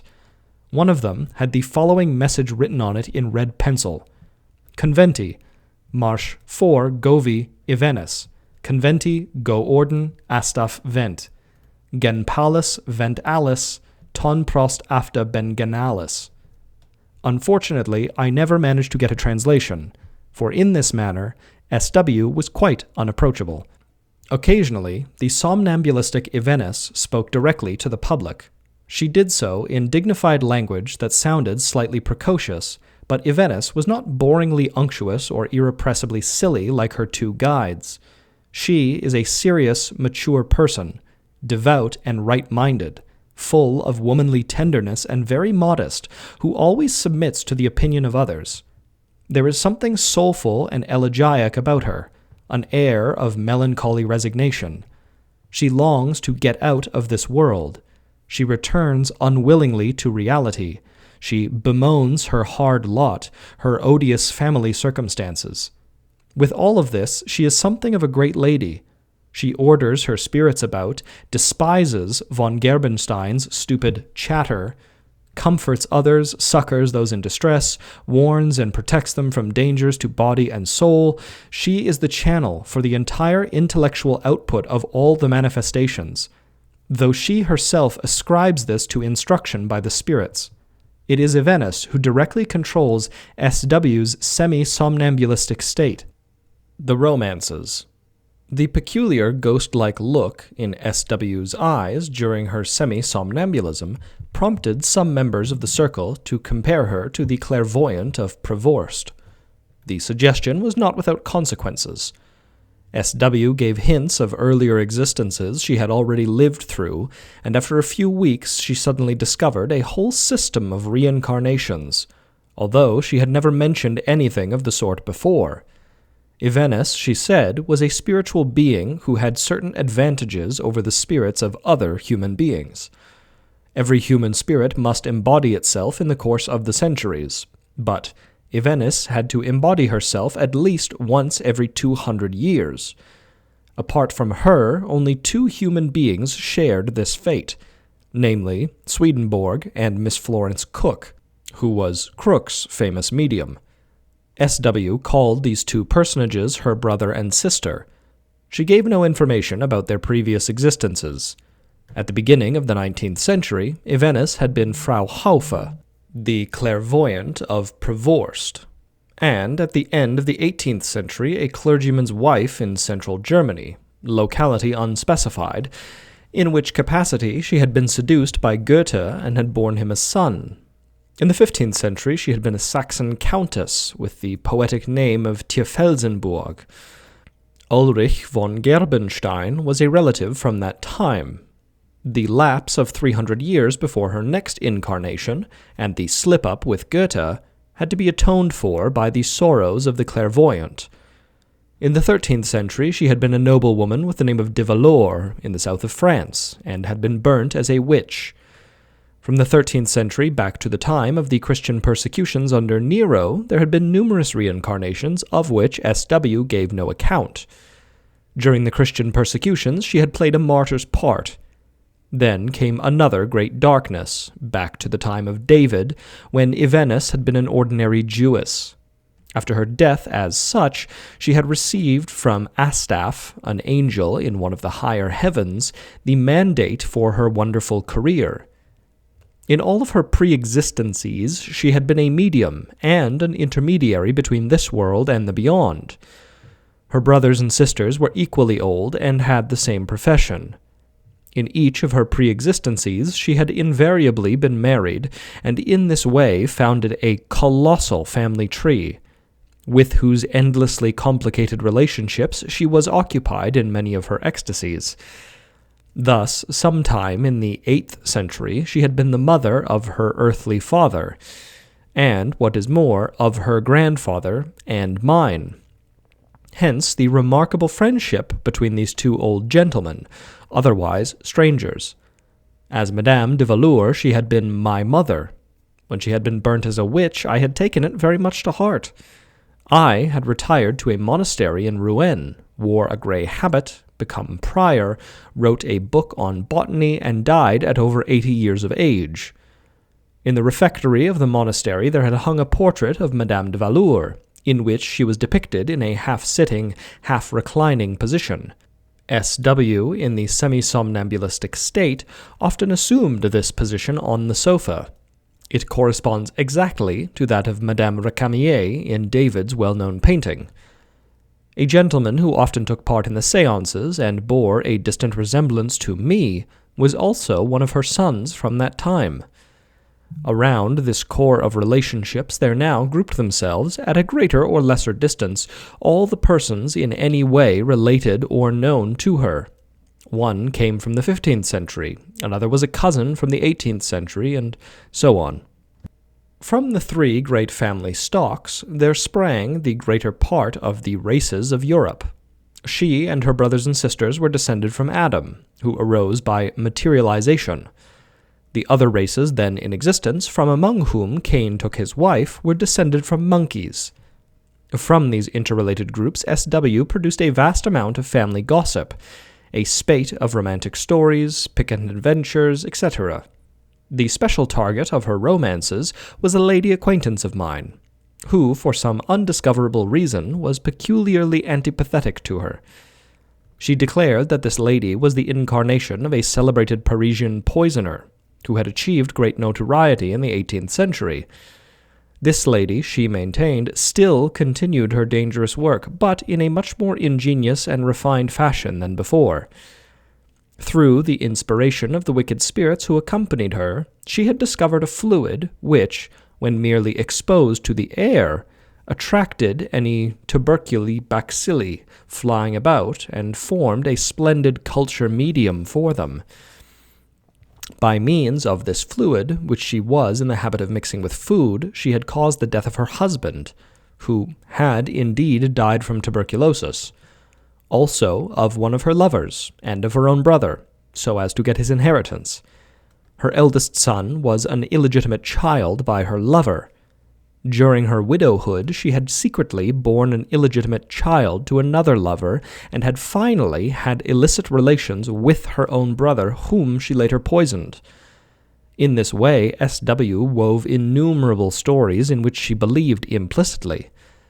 The characters in these romances also appeared in her visions, as for instance this lady in the above-mentioned vision, with its pantomime of confession and forgiveness of sin.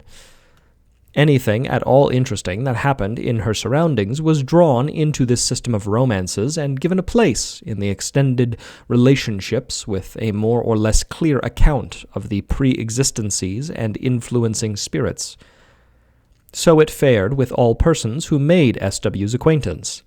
They were rated as a second or a first incarnation, according to whether they had a well-marked or an indistinct character.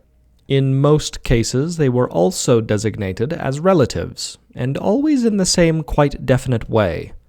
Only afterwards, often several weeks later, a new and complicated romance would suddenly make its appearance after an ecstasy, explaining the striking relationship by means of pre-existencies or illegitimate liaisons. Persons sympathetic to S.W. were usually very close relatives. These family romances, with the exception of the one described above, were all composed very carefully, so that it was absolutely impossible to check up on them. They were delivered with the most amazing aplomb, and often surprised us by the extremely clever use of details which S.W. must have heard or picked up from somewhere. Most of the romances had a pretty gruesome character. Murder by poison and dagger, seduction and banishment, forgery of wills, and so forth played a prominent role. Mystic Science. S.W. was subjected to numerous suggestions in regard to scientific questions. Generally, towards the end of the séances, various subjects of a scientific or spiritualistic nature were discussed and debated. SW never took part in the conversation, but sat dreamily in a corner in a semi-somnambulistic condition. She listened now to one thing and now to another, catching it in a half-dream, but she could never give a coherent account of anything if one asked her about it, and she only half understood the explanations. In the course of the winter, various hints began to emerge in the seances. The spirits brought her strange revelations about the world forces in the beyond, but she could not say anything just now. Once she tried to give a description, but only said, on one side was the light, on the other side the power of attraction. Finally, in March of 1900, after nothing more had been heard of these for some time, she suddenly announced with a joyful face that she had now received everything from the spirits. She drew forth a long, narrow strip of paper on which numerous names were written. Despite my request, she would not let it out of her hands, but told me to draw a diagram. I can remember clearly that in the winter of 1899 and 1900, we spoke several times in SW's presence of attractive and repulsive forces in connection with Kant's natural history and theory of the heavens, also of the law of the conservation of energy, of the different forms of energy, and of whether the force of gravity is also a form of motion. From the content of these talks, SW had evidently derived the foundations of her mystic system. She gave the following explanations. The forces are arranged in 7 circles. Outside of these there are 3 more, containing unknown forces midway between force and matter. Matter is found in 7 outer circles surrounding the 10 inner ones. In the center stands the primary force. This is the original cause of creation and is a spiritual force. The first circle, which surrounds the primary force, is matter, which is not a true force and does not arise from the primary force.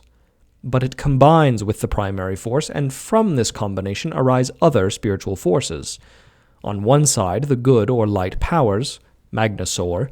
On the other side, the dark powers, connoisseur. The magnosaur power contains the most primary force, and the connoisseur power the least, since there the dark power of matter is greatest. The further that the primary force advances outwards, the weaker it becomes, but weaker too becomes the power of matter, since its power is greatest where the collision with the primary force is most violent, i.e. in the connoisseur power. In every circle there are analogous forces of equal strength working in opposite directions. The system could also be written out in a single line or column, beginning with primary force, magnosaur, kafar, etc., and then going from left to right on the diagram, up through tusa and endos to connoisseur. But in that way, it would be difficult to see the different degrees of intensity. Every force in an outer circle is composed of the nearest adjacent forces of the inner circle. From magnosaur descend in direct line the so-called powers of light, which are only slightly influenced by the dark side. Magnosaur and kafar together form the life force, which is not uniform but is differently composed in animals and plants. Man's life force stands between magnosaur and kafar. Morally good persons and mediums who facilitate communication between good spirits and the earth have the most magnosaur. Somewhere about the middle are the life forces of animals, and in kafar those of plants. Nothing is known about Hefa, or rather, SW can give no information. Persis is the basic force that manifests itself in the forces of motion. Its recognizable forms are heat, light, electricity, magnetism, and 2 unknown forces, one of which is to be found only in comets. Of the forces in the 6th circle, SW could only name north and south magnetism and positive and negative electricity. Deca is unknown. Smar is of special significance to be discussed below. It leads over to the hypos group. Hypos and hyphanism are powers which dwell only in certain human beings, in those who are able to exert a magnetic influence on others. Athialoi is the sexual instinct. Chemical affinity is directly derived from it. In the 7th circle comes inertia. Surus and Kara are of unknown significance. Pusa, corresponds to smar in the opposite sense. Secondly, the connoisseur group. Connoisseur is the counterpole to magnosaur. It is the dark and evil power, equal in intensity to the good power of light. What the good power creates, it turns into its opposite. Endos is a basic power in minerals. From tusa, significance unknown, is derived gravitation, which in its turn is described as the basic power manifesting itself in the forces of resistance, gravity, capillarity, adhesion, and cohesion. Nakas is the secret power in a rare stone which counteracts the effect of snake poison. The two powers, smar and pusa, have a special significance. According to SW, smar develops in the bodies of morally good people at the moment of death. This power enables the soul to ascend to the powers of light. Pusa works the opposite way, for it is the power that leads the morally bad soul into the state of connoisseur on the dark side. With the sixth circle, the visible world begins. This appears to be so sharply divided from the beyond only because of the imperfection of our organs of sense. In reality, the transition is a very gradual one, and there are people who live on a higher plane of cosmic knowledge because their perceptions and sensations are finer than those of other human beings. Such seers are able to see manifestations of force where ordinary people can see nothing. SW sees magnosaur as a shining white or bluish vapor which develops when good spirits are nearby. Connoisseur is a black, fuming fluid which develops on the appearance of black spirits. On the night before the great visions began, the shiny magnosaur vapor spread around her in thick layers, and the good spirits solidified out of it into visible white figures. It was just the same with connoisseur. These two forces have their different mediums. SW is a magnosaur medium, like the clairvoyant of Prevorst and Swedenborg. The materialization mediums of the spiritualists are mostly connoisseur mediums, since materialization takes place much more easily through connoisseur on account of its close connection with the properties of matter. In the summer of 1900, SW tried several times to produce a picture of the circles of matter, but she never got beyond vague and incomprehensible hints, and afterwards she spoke of it no more. Termination of the disorder. The really interesting and significant seances came to an end with the production of the power system. Even before this, the vitality of the ecstasies had been falling off considerably. Ulrich von Gerbenstein came increasingly to the forefront and filled the seances for hours on end with his childish chatter. The visions which SW had in the meantime likewise seem to have lost much of their richness and placidity of form, for afterwards she was only able to report ecstatic feelings in the presence of good spirits, and disagreeable ones in that of bad spirits. Nothing new was produced. In the trance conversations, one could observe a trace of uncertainty, as if she were feeling her way and seeking to make an impression on her audience. There was also an increasing staleness of content. In her outward behavior, too, there was a marked shyness and uncertainty, so that the impression of willful deception became ever stronger. The writer therefore soon withdrew from the seances. SW experimented later in other circles, and 6 months after the conclusion of my observations was caught cheating in flagrante. She wanted to revive the wavering belief in her supernatural powers by genuinely spiritualistic elements like appor, etc., and for this purpose concealed in her dress small objects which she threw into the air during dark seances. After that, her role was played out. Since then, 18 months have gone by, during which I have lost sight of her. But I learn from an observer who knew her in the early days that now and again she still has rather peculiar states of short duration, when she is very pale and silent and has a fixed, glazed look. I have heard nothing of any more visions. She is also said not to take part any longer in spiritualistic seances. SW is now an employee in a large business, and is by all accounts an industrious and dutiful person, who does her work with zeal and skill to the satisfaction of all concerned. According to the report of trustworthy persons, her character has much improved. She has become, on the whole, quieter, steadier, and more agreeable. No further abnormalities have come to light. Section 3. Discussion of the case. This case, in spite of its incompleteness, presents a mass of psychological problems whose detailed discussion would far exceed the compass of this paper. We must therefore be content with a mere sketch of the more remarkable phenomena. For the sake of clearer exposition, it seems best to discuss the different states under separate heads. One is the waking state. Here, the patient shows various peculiarities. As we have seen, she was often absent-minded at school, misread in a peculiar way, was moody, changeable, and inconsequent in her behavior, now quiet, shy, and reserved, now uncommonly lively, noisy, and talkative. She cannot be called unintelligent, yet her narrow-mindedness is sometimes as striking as her isolated moments of intelligence. Her memory is good on the whole, but is often very much impaired by a marked distractibility. Thus, despite numerous discussions and readings of Kerner's Zeherin von Prevorst, she still does not know, after many weeks, whether the author is called Kerner or Kerner, or the name of the clairvoyant, if directly asked. Nevertheless, the name Kerner appears correctly written when it occasionally turns up in the automatic communications. In general, it may be said that there is something extremely immoderate, unsteady, almost protean in her character. If we discount the psychological fluctuations of character due to puberty, there still remains a pathological residue which exposes itself in her immoderate reactions and unpredictable, bizarre content.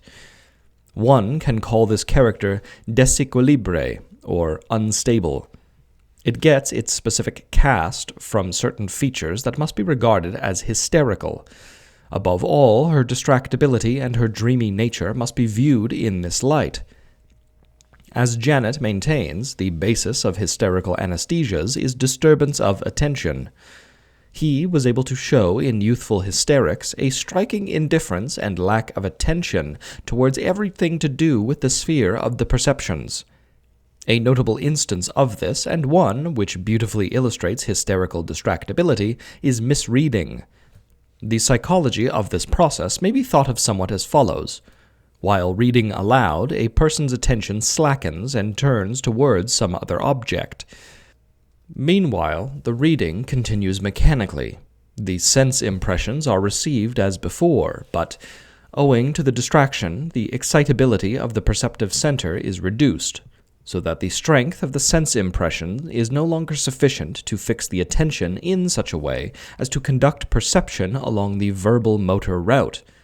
In other words, to repress all the inflowing associations which immediately ally themselves with any new sense impression.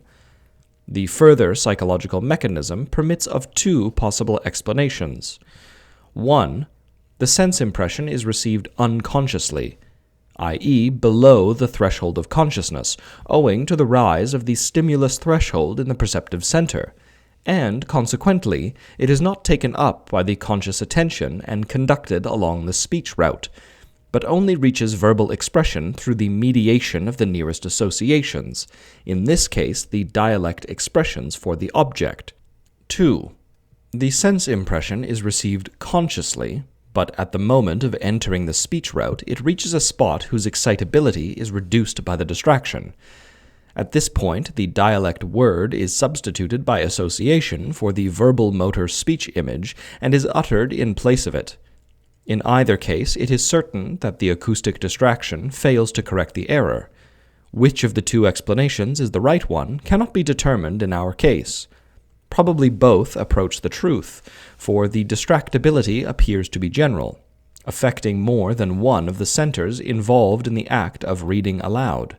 In our case, this symptom has a special value, because we have here a quite elementary automatic phenomenon, It can be called hysterical because in this particular case, the state of exhaustion and intoxication with its parallel symptoms can be ruled out. Only in exceptional circumstances does a healthy person allow himself to be so gripped by an object that he fails to correct the errors due to inattention, especially those of the kind described. The frequency with which this happens in the patient points to a considerable restriction of the field of consciousness, seeing that she can control only a minimum of the elementary perceptions simultaneously flowing in upon her. If we wish to define the psychological state of the psychic shadow side, we might describe it as a sleep or dream state according to whether passivity or activity is its dominant feature. A pathological dream state of rudimentary scope and intensity is certainly present here.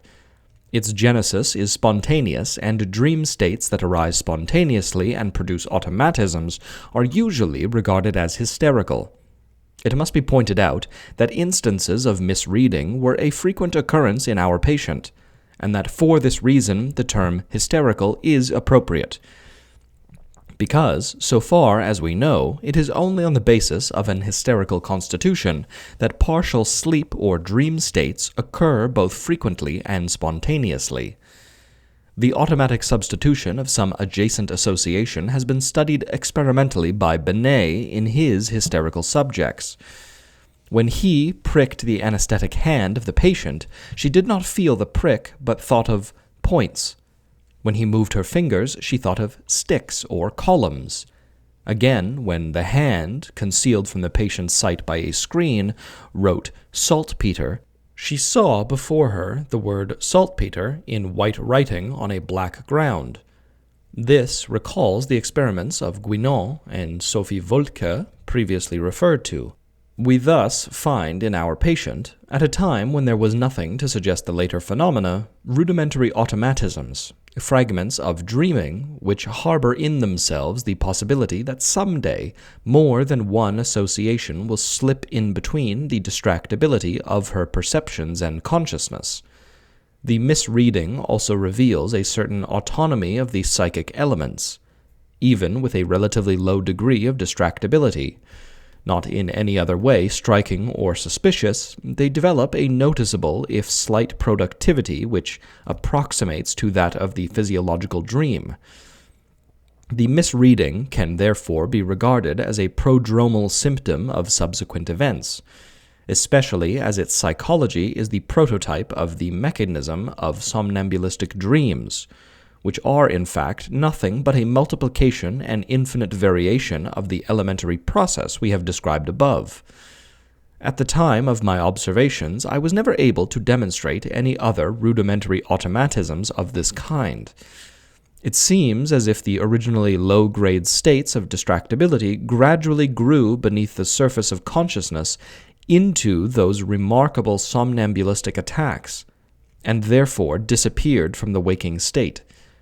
So far as the development of the patient's character is concerned, except for a slight increase in maturity, no striking change could be noted in the course of observations lasting nearly 2 years. On the other hand, it is worth mentioning that in the 2 years since the subsidence, complete cessation, of the somnambulistic attacks, a considerable change of character has taken place. We shall have occasion later on to speak of the significance of this observation. Semi-somnambulism. In our account of S.W.'s case, the following condition was indicated by the term semi-somnambulism. For some time before and after the actual somnambulistic attack, the patient found herself in a state whose most salient feature can best be described as preoccupation. She lent only half of an ear to the conversation around her, answered absent-mindedly, frequently lost herself in all manner of hallucinations, her face was solemn, her look was ecstatic, visionary, and ardent. Closer observation revealed a far-reaching alteration of her entire character. She was now grave and dignified when she spoke. The theme was always an extremely serious one. In this state, she could talk so seriously, so forcefully, and so convincingly that one almost had to ask oneself, is this really a girl of 15 and a half? One had the impression that a mature woman was being acted with considerable dramatic talent. The reason for this seriousness, this solemnity of behavior, was given in the patient's explanation that at these times she stood on the frontier of this world and the next, and associated just as really with the spirits of the dead as with the living. And indeed her conversation was about equally divided between answers to objectively real questions and hallucinatory ones. I call this state semi-somnambulistic because it coincides with Richer's own definition. Quote, "Such a person's consciousness appears to persist in its integrity, while all the time highly complex operations are taking place outside of consciousness, without the voluntary and conscious ego seeming to be aware of any modification at all. He will have another person within him, acting, thinking, and willing without his consciousness. That is, his conscious reflecting ego having the least idea that such is the case." Unquote. Binet says of the term semi-somnambulism, quote, "This term indicates the relations in which this state stands to genuine somnambulism. And further, it gives us to understand that the somnambulistic life which shows itself during the waking state is overcome and suppressed by the normal consciousness as it reasserts itself." Automatisms. Semi-somnambulism is characterized by the continuity of consciousness with that of the waking state, and by the appearance of various automatisms which point to the activity of a subconscious independent of the conscious self. Our case shows the following automatic phenomena: 1. Automatic movements of the table, 2. Automatic writing, and 3. Hallucinations. 1. Automatic movements of the table. Before the patient came under my observation, she had been influenced by the suggestion of table turning, which she first came across as a parlor game. As soon as she entered the circle, communications arrived from members of her family, and she was at once recognized as a medium. I could only ascertain that as soon as her hands were placed on the table, the typical movements began. The content of the communications has no further interest for us, but the automatic character of the act itself merits some discussion, for the objection might very well be made that there was some deliberate pushing or pulling on the part of the patient. As we know from the investigations of Chevreul, Gley, Lehmann, and others, unconscious motor phenomena are not only a frequent occurrence among hysterical persons and those pathologically inclined in other ways, but can also be induced fairly easily in normal persons who exhibit no other spontaneous automatisms. I have made my experiments on these lines and can fully confirm this observation. In the great majority of cases, all that is required is enough patience to put up with an hour or so of quiet waiting. With most subjects, motor automatisms will eventually be obtained in more or less a high degree, if not hindered by counter-suggestions. In a relatively small number of cases, the phenomena arise spontaneously, i.e., directly under the influence of verbal suggestion or of some earlier auto-suggestion. In our case, the subject was powerfully affected by suggestion. In general, the disposition of the patient is subject to all those laws which also hold good for normal hypnosis. Nevertheless, certain special circumstances must be taken into account, which are conditioned by the peculiar nature of the case. It was not a question of the total hypnosis, but a partial one, limited entirely to the motor area of the arm, like the cerebral anesthesia produced by magnetic passes for a painful spot in the body. We touch the spot in question, employing verbal suggestion or making use of some existing auto-suggestion, and we use the tactile stimulus which we know acts suggestively to bring about the desired partial hypnosis. In accordance with this procedure, refractory subjects can be brought easily enough to an exhibition of automatism.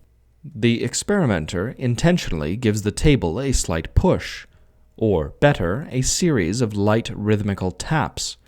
After a while, he notices that the oscillations become stronger, that they continue although he has stopped his own intentional movements. The experiment has succeeded. The subject has unsuspectingly taken up the suggestion. Through this procedure, far better results are obtained than by verbal suggestion. With very receptive persons, and in all of those cases where the movement seems to start spontaneously, the intended tremors, which are not of course perceptible to the subject, take over the role of agent provocateur. In this way, persons who by themselves would never achieve automatic movements of the coarser type can sometimes assume unconscious control of the table movements, provided that the tremors are strong enough for the medium to understand their meaning. The medium then takes over the slight oscillations and gives them back considerably strengthened, but rarely at exactly the same moment, mostly a few seconds later, and in this way reveals the agent's conscious or unconscious thought. This simple mechanism may give rise to instances of thought reading which are quite bewildering at first sight. A very simple experiment that works in many cases, even with unpracticed persons, will serve to illustrate this. The experimenter thinks, say, of the number 4, and then waits, his hand quietly resting on the table, until he feels it making the first move to announce the number thought of. He lifts his hands off the table immediately, and the number will be correctly tilted out. It is advisable in this experiment to stand the table on a soft, thick carpet. By paying close attention, the experimenter will occasionally notice a movement of the table that can be represented thus: 1. Intended tremors too slight to be perceived by the subject. 2. Very small but perceptible oscillations of the table which show that the subject is responding to them. And 3. The big movements, or tilts, of the table, giving the number 4 that was thought of. This experiment works excellently with well-disposed but inexperienced persons. After a little practice, the phenomena usually disappears, since with practice the number can be read and reproduced directly from the intended movements. With a responsive medium, these intended tremors work in just the same way as the intentional taps in the experiment cited above. They are received, strengthened, and reproduced, though very gently, almost timidly. Even so, they are perceptible and therefore act suggestively as slight tactile stimuli, and with the increase of partial hypnosis they produce the big automatic movements. This experiment illustrates in the clearest way the gradual increase of autosuggestion. Along the path of this autosuggestion, all of the automatic motor phenomena develop. How the mental content gradually intrudes into the purely motor sphere scarcely needs explaining after the above discussion. No special suggestion is required to evoke the mental phenomena, since, from the standpoint of the experimenter at least, it was a question of verbal representation from the start. After the first random motor expressions are over, unpracticed subjects soon begin reproducing verbal products of their own, or the intentions of the experimenter. The intrusion of the mental content can be objectively understood as follows. Through the gradual increase of autosuggestion, the motor areas of the arm are isolated from consciousness. That is to say, the perception of slight motor impulses is veiled from the mind. The knowledge received via consciousness of a potential mental content produces a collateral excitation in the speech area of the nearest available means to mental formulation. The intention to formulate necessarily affects the motor component of the verbal representation most of all, thus explaining the unconscious overflow of speech impulses into the motor area, and conversely the gradual penetration of partial hypnosis into the speech area. In numerous experiments with beginners, I have noticed, usually at the start of the mental phenomena, a relatively large number of completely meaningless words, often only senseless jumbles of letters. Later, all sorts of absurdities are produced, words or whole sentences with the letters transposed all higgledy-piggledy or arranged in reverse order, much like mirror writing. The appearance of a letter or word brings a new suggestion. Involuntarily, some kind of association tacks onto it and is then realized. Curiously enough, these are not as a rule conscious associations, but quite unexpected ones. This would seem to indicate that a considerable part of the speech area is already hypnotically isolated. The recognition of this automatism again forms a fruitful suggestion, since at this point a feeling of strangeness invariably arises, if it was not already present in the pure motor automatism.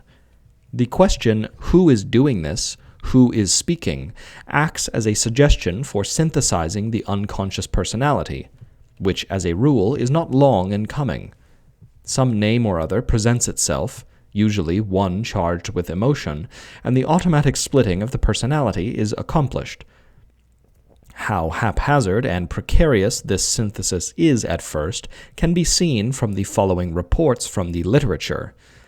Myers gives the following interesting observation of a Mr. A member of the Society for Psychical Research, who was experimenting on himself with automatic writing. 3rd day. What is man? Tefi Hassel Espolais. Is that an anagram? Yes.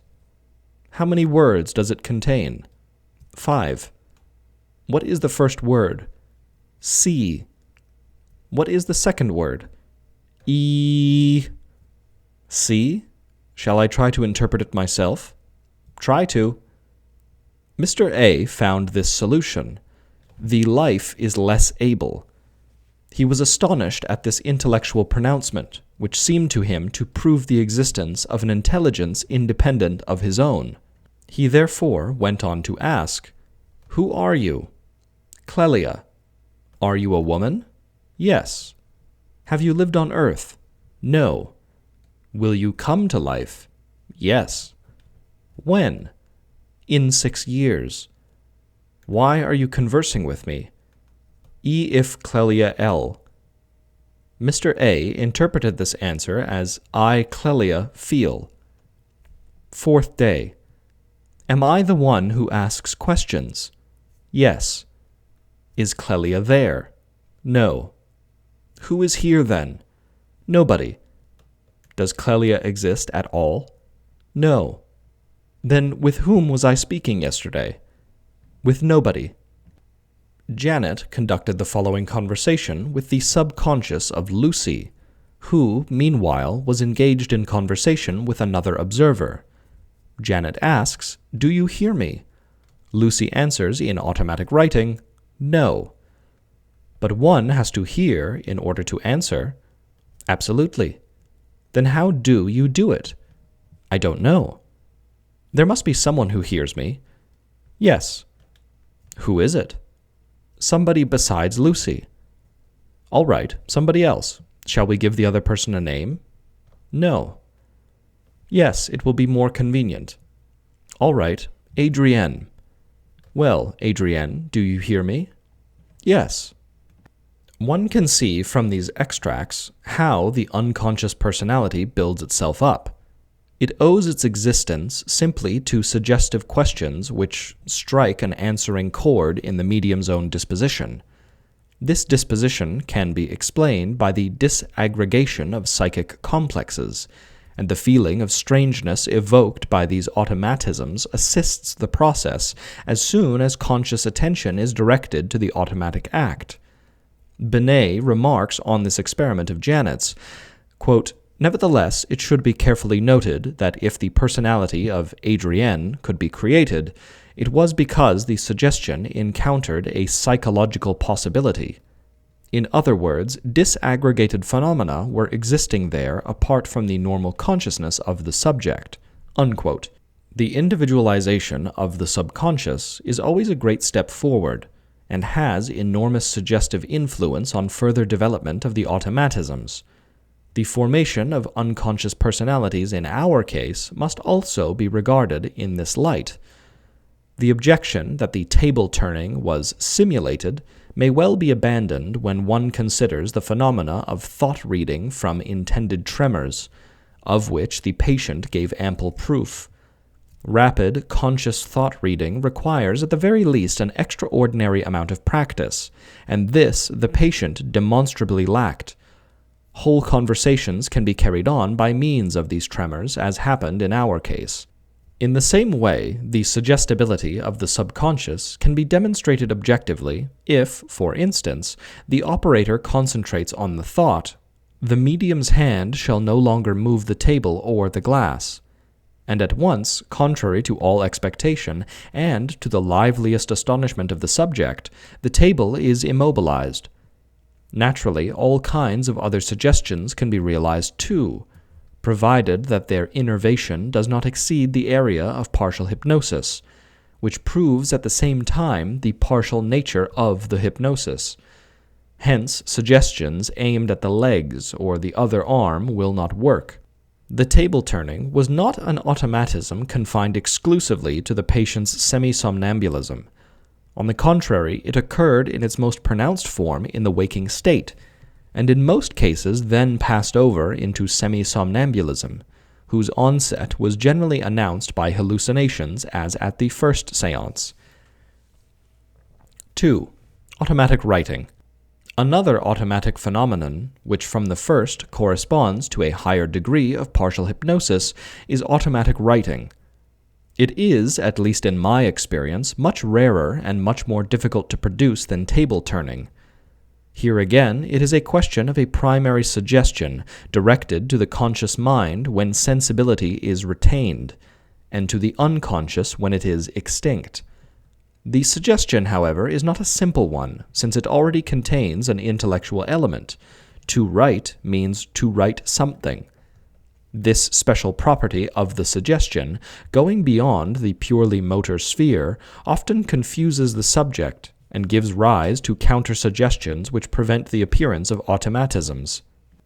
However, I have noticed in a few cases that the suggestion is realized despite its comparative boldness. It is, after all, directed to the waking consciousness of a so-called normal person, but that it does so in a peculiar way, by putting only the purely motor part of the central nervous system under hypnosis, and that the deeper hypnosis is then obtained from the motor phenomenon by autosuggestion, as in the procedure for table turning described above. The subject, holding a pencil in his hand, is purposely engaged in conversation to distract his attention from writing. The hand thereupon starts to move, making a number of strokes and zigzag lines at first, or else a simple line. It sometimes happens that the pencil does not touch the paper at all, but writes in the air. These movements must be regarded as purely motor phenomena corresponding to the expression of the motor element in the idea of writing. They are somewhat rare, usually single letters are written right off, and what was said above of table turning is true here of their combination into words and sentences. Now and then, true mirror writing is observed. In the majority of cases, and perhaps in all experiments with beginners who are not under some special suggestion, the automatic writing is that of the subject. Occasionally, its character may be greatly changed, but this is secondary, and is always a symptom of the synthesis of a subconscious personality. As already stated, the automatic writing of our patient never came to very much. The experiments were carried out in the dark, and in most cases she passed over into semi-somnambulism or ecstasy. So the automatic writing had the same result as the preliminary table turning. 3. Hallucinations. The manner of transition to somnambulism in the second séance is of psychological significance. As reported, the automatic phenomena were in full swing when darkness descended. The interesting event in the preceding séance was the brusque interruption of a communication from the grandfather, which became the starting point for various discussions among members of the circle. These two factors, darkness and a remarkable occurrence, seem to have caused a rapid deepening of hypnosis, which enabled the hallucinations to develop. The psychological mechanism of this process seems to be as follows. The influence of darkness on suggestibility, particularly in regard to the sense organs, is well known. Binet states that it has a special influence on hysterical subjects, producing immediate drowsiness. As may be assumed from the foregoing explanations, the patient was in a state of partial hypnosis, and furthermore, a subconscious personality having the closest ties with the speech area had already constituted itself. The automatic expression of this personality was interrupted in the most unexpected way by a new person whose existence no one suspected. Whence came this split? Obviously, the patient had entertained the liveliest expectations about this first séance. Any reminiscences she had of me and my family had probably grouped themselves together around this feeling of expectation, and they suddenly came to light when the automatic expression was at its climax. The fact that it was my grandfather and no one else, not, for instance, my dead father, who, as the patient knew, was closer to me than my grandfather, whom I had never known, may suggest where the origin of this new person is to be sought. It was probably a dissociation from the already existing personality, and this split-off part seized upon the nearest available material for its expression, namely the associations concerning myself. Whether this offers a parallel to the results of Freud's dream investigations must remain unanswered, for we have no means of judging how far the emotion in question may be considered repressed.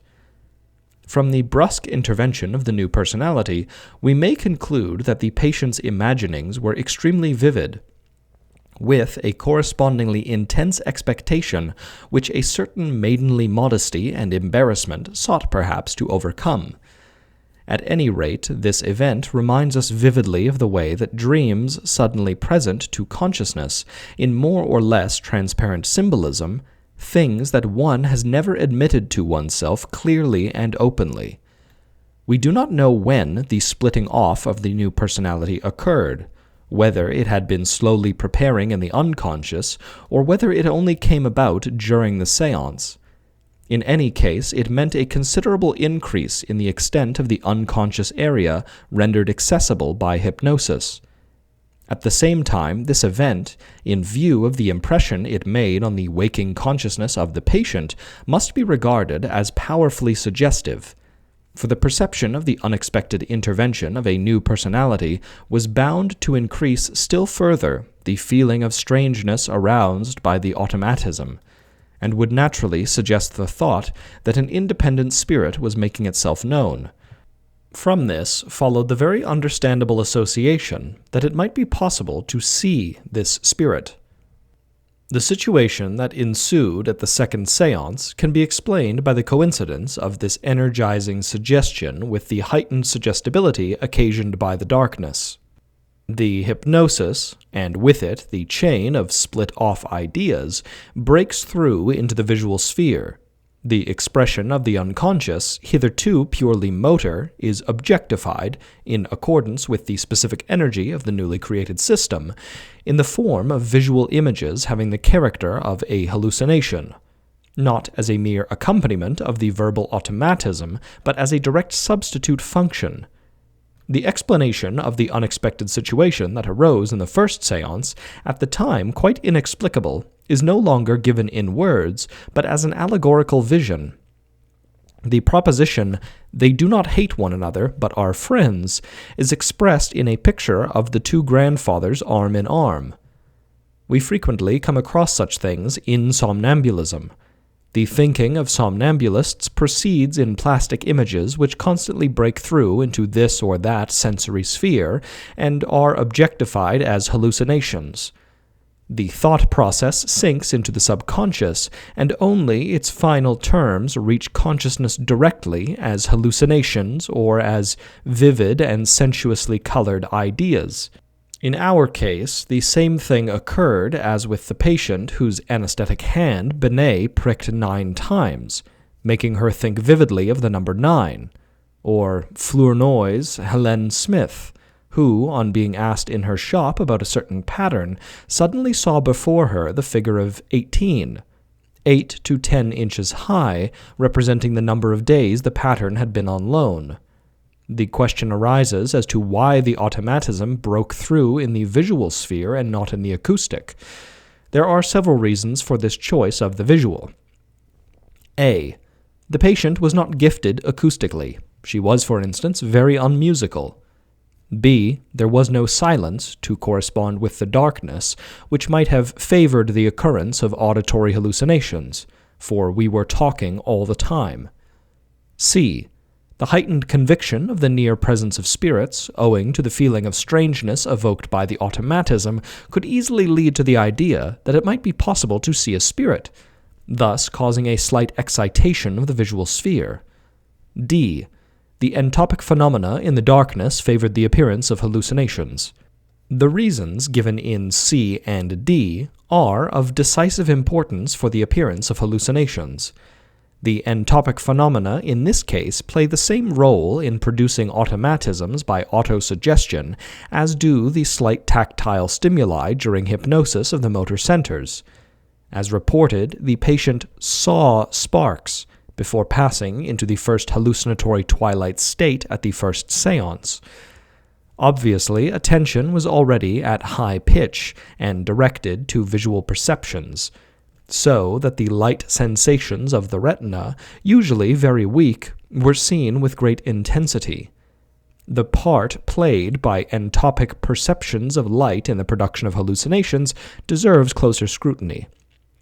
Schüle says, "The swarm of lights and colors that excite and activate the nocturnal field of vision in the darkness supplies the material for the fantastic figures seen in the air before going to sleep." Unquote. As we know, we never see absolute darkness. Always a few patches of the dark field are dully illuminated. Flecks of light bob up here and there and combine into all sorts of shapes, and it only needs a moderately active imagination to form out of them, as one does out of clouds, certain figures known to oneself personally. As one falls asleep, one's fading power of judgment leaves the imagination free to construct more and more vivid forms. Quote, "Instead of the spots of light, the haziness and changing colors of the dark visual field, outlines of definite objects begin to appear." Unquote. Hypnagogic hallucinations arise in this way. Naturally, the chief share falls to imagination, which is why highly imaginative people are particularly subject to them. The hypnopompic hallucinations described by Myers are essentially the same as the hypnagogic ones. It is very probable that hypnagogic images are identical with the dream images of normal sleep, or that they form their visual foundation. Maury has proved by self-observation that the images which floated around him hypnagogically were also the objects of the dreams that followed. Ladd showed the same thing even more convincingly. With practice, he succeeded in waking himself up 2 to 5 minutes after falling asleep. Each time he noticed that the bright figures dancing before the retina formed, as it were, the outlines of the images just dreamed of. He even supposes that practically all visual dreams derive their formal elements from the light sensations of the retina. In our case, the situation favored the development of a fantastic interpretation. Also, we must not underrate the influence of the tense expectation which caused the dull light sensations of the retina to appear with increased intensity. The development of the retinal phenomena then followed in accordance with the predominant ideas. Hallucinations have been observed to arise in this way with other visionaries. Joan of Arc saw first a cloud of light, then out of it a little later stepped St. Michael, St. Catherine, and St. Margaret. Swedenborg saw nothing for a whole hour but luminous spheres and brilliant flames. All of the time he felt a tremendous change going on in his brain which seemed to him like a, quote, release of light. An hour afterwards he suddenly saw real figures whom he took to be angels and spirits. The sun vision of Benvenuto Cellini in Sant'Angelo probably belongs to the same category. A student who often saw apparitions said, quote, "When these apparitions come, I see at first only single masses of light, and hear at the same time a dull roaring in my ears. but after a bit these outlines turn into distinct figures. The hallucinations arise in quite the classical way with Flournoy's Helen Smith. I cite the relevant passages from his report. March 18th. Attempt to experiment in the darkness. Madame Smith sees a balloon, now luminous, now becoming dark. March 25th. Madame Smith begins to distinguish vague gleams with long white streamers moving from the floor to the ceiling, and then a magnificent star, which in the darkness appears to her alone throughout the whole séance. April 1st. Madame Smith is very much agitated. She has fits of shivering, is very cold. She is very restless, and sees suddenly, hovering above the table, a grinning, very ugly face with long red hair. Afterwards she sees a magnificent bouquet of roses of different hues. Suddenly she sees a small snake come out from underneath the bouquet.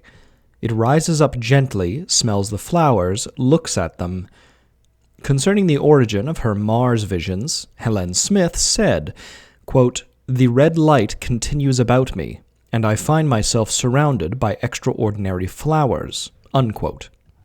At all times, the complex hallucinations of visionaries have occupied a special place in scientific criticism. Thus, quite early, Macario distinguished them as intuitive hallucinations from ordinary hallucinations, saying that they occur in persons of lively mind, deep understanding, and high nervous excitability.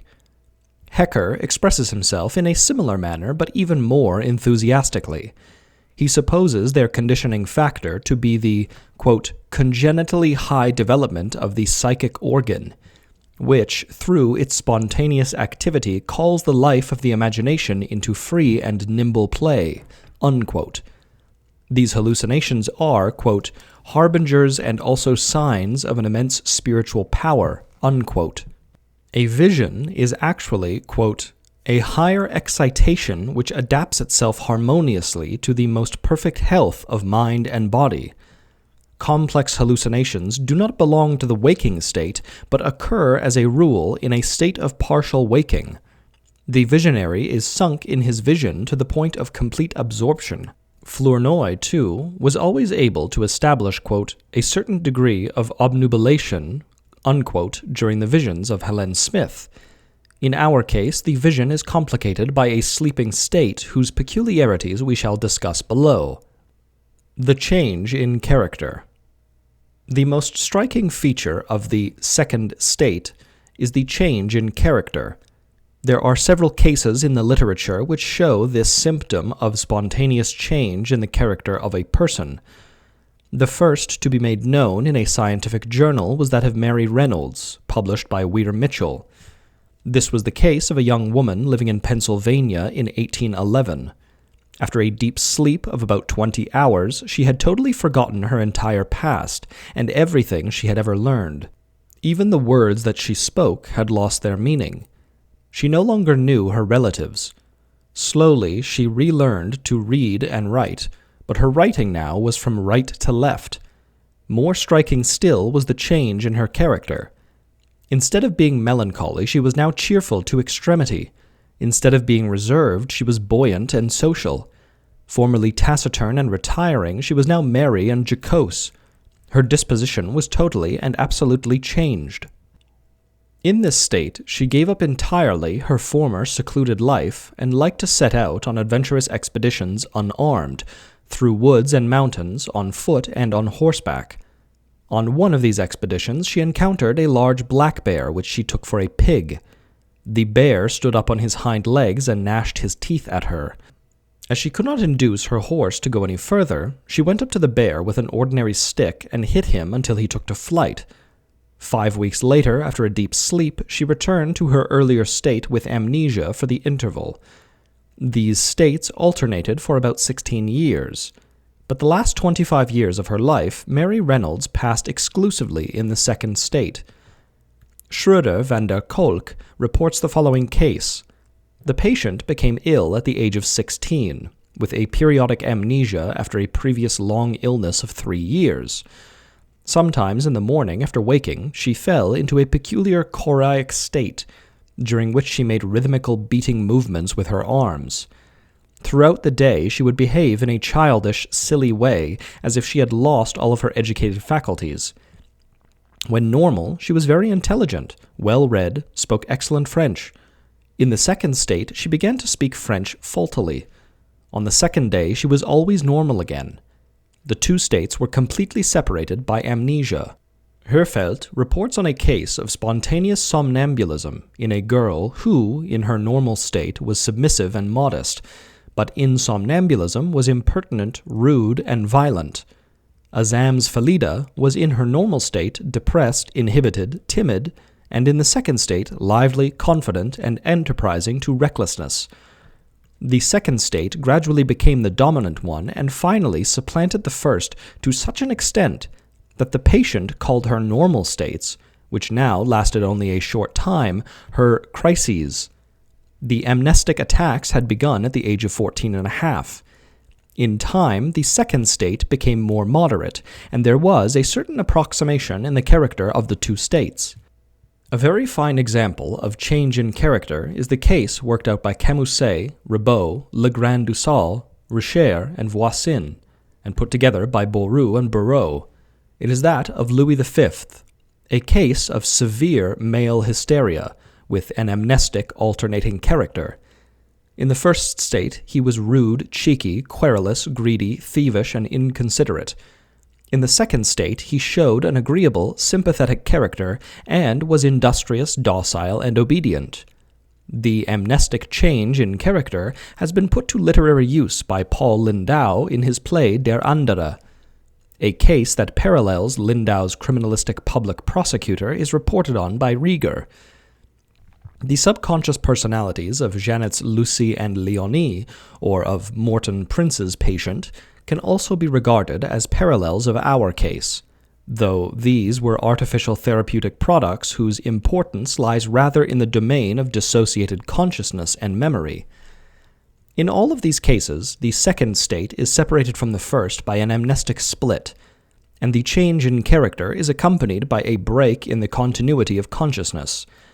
In our case, there is no amnestic disturbance whatsoever. The transition from the first to the second state is quite gradual. Continuity of consciousness is preserved so that the patient carries over into the waking state everything she has experienced of the otherwise unknown regions of the unconscious during hallucinations in the second state. Periodic changes in personality without an amnestic split are found in cyclic insanity, but they also occur as a rare phenomenon in hysteria, as Renaudin's case shows. A young man whose behavior had always been exemplary suddenly began to display the worst tendencies. No symptoms of insanity were observed, but on the other hand, the whole surface of his body was found to be anesthetic. This state was periodic, and in the same way, the patient's character was subject to fluctuations. As soon as the anesthesia disappeared, he became manageable and friendly. The moment it returned, he was dominated by the worst impulses, including even the lust for murder. If we remember that our patient's age at the beginning of the disturbances was 15 and a half, that is, that the age of puberty had just been reached, we must suppose that there was some connection between these disturbances and the physiological changes of character at puberty. At this period of life, there appears in the consciousness of the individual a new group of sensations, together with the ideas and feelings arising therefrom. This continual pressure of unaccustomed mental states, which constantly make themselves felt because their cause is constantly at work, and which are coordinated with one another because they spring from one and the same source, must in the end bring about far-reaching changes in the constitution of the ego. We all know the fitful moods, the confused, new, powerful feelings, the tendency to romantic ideas, to exalted religiosity and mysticism, side by side with relapses into childishness, which give the adolescent his peculiar character. At this period, he is making his first clumsy attempts at independence in every direction. For the first time, he uses for his own purposes all that family and school have inculcated into him in childhood. He conceives ideals, constructs lofty plans for the future, lives in dreams whose main content is ambition and self-complacency. All of this is physiological. The puberty of a psychopath is a serious crisis. Not only do these psychophysical changes run an exceedingly stormy course, but features of an inherited degenerate character which do not appear in the child at all or only sporadically now become fixed. In explaining our case, we are bound to consider a specifically pubertal disturbance. The reasons for this will appear from a more detailed study of her second personality. For the sake of brevity, we shall call this second personality Ivenus, as the patient herself christened her higher ego. Ivenus is the direct continuation of her everyday ego. She comprises its whole conscious content. In the semi-somnambulist state, her relation to the external world is analogous to that of the waking state. That is to say, she is influenced by recurrent hallucinations, but no more than persons who are subject to non-confusional psychotic hallucinations. The continuity of Ivenus obviously extends to the hysterical attacks as well, when she enacts dramatic scenes, has visionary experiences, etc. During the actual attack, she is usually isolated from the external world, does not notice what is going on around her, does not know that she is talking loudly, etc. But she has no amnesia for the dream content of the attack, nor is there always amnesia for her motor expressions and for the changes in her surroundings. That this is dependent on the degree of somnambulistic stupor and on the partial paralysis of individual sense organs is proved by the occasion when the patient did not notice me, despite the fact that her eyes were open and that she probably saw the others, but only perceived my presence when I spoke to her.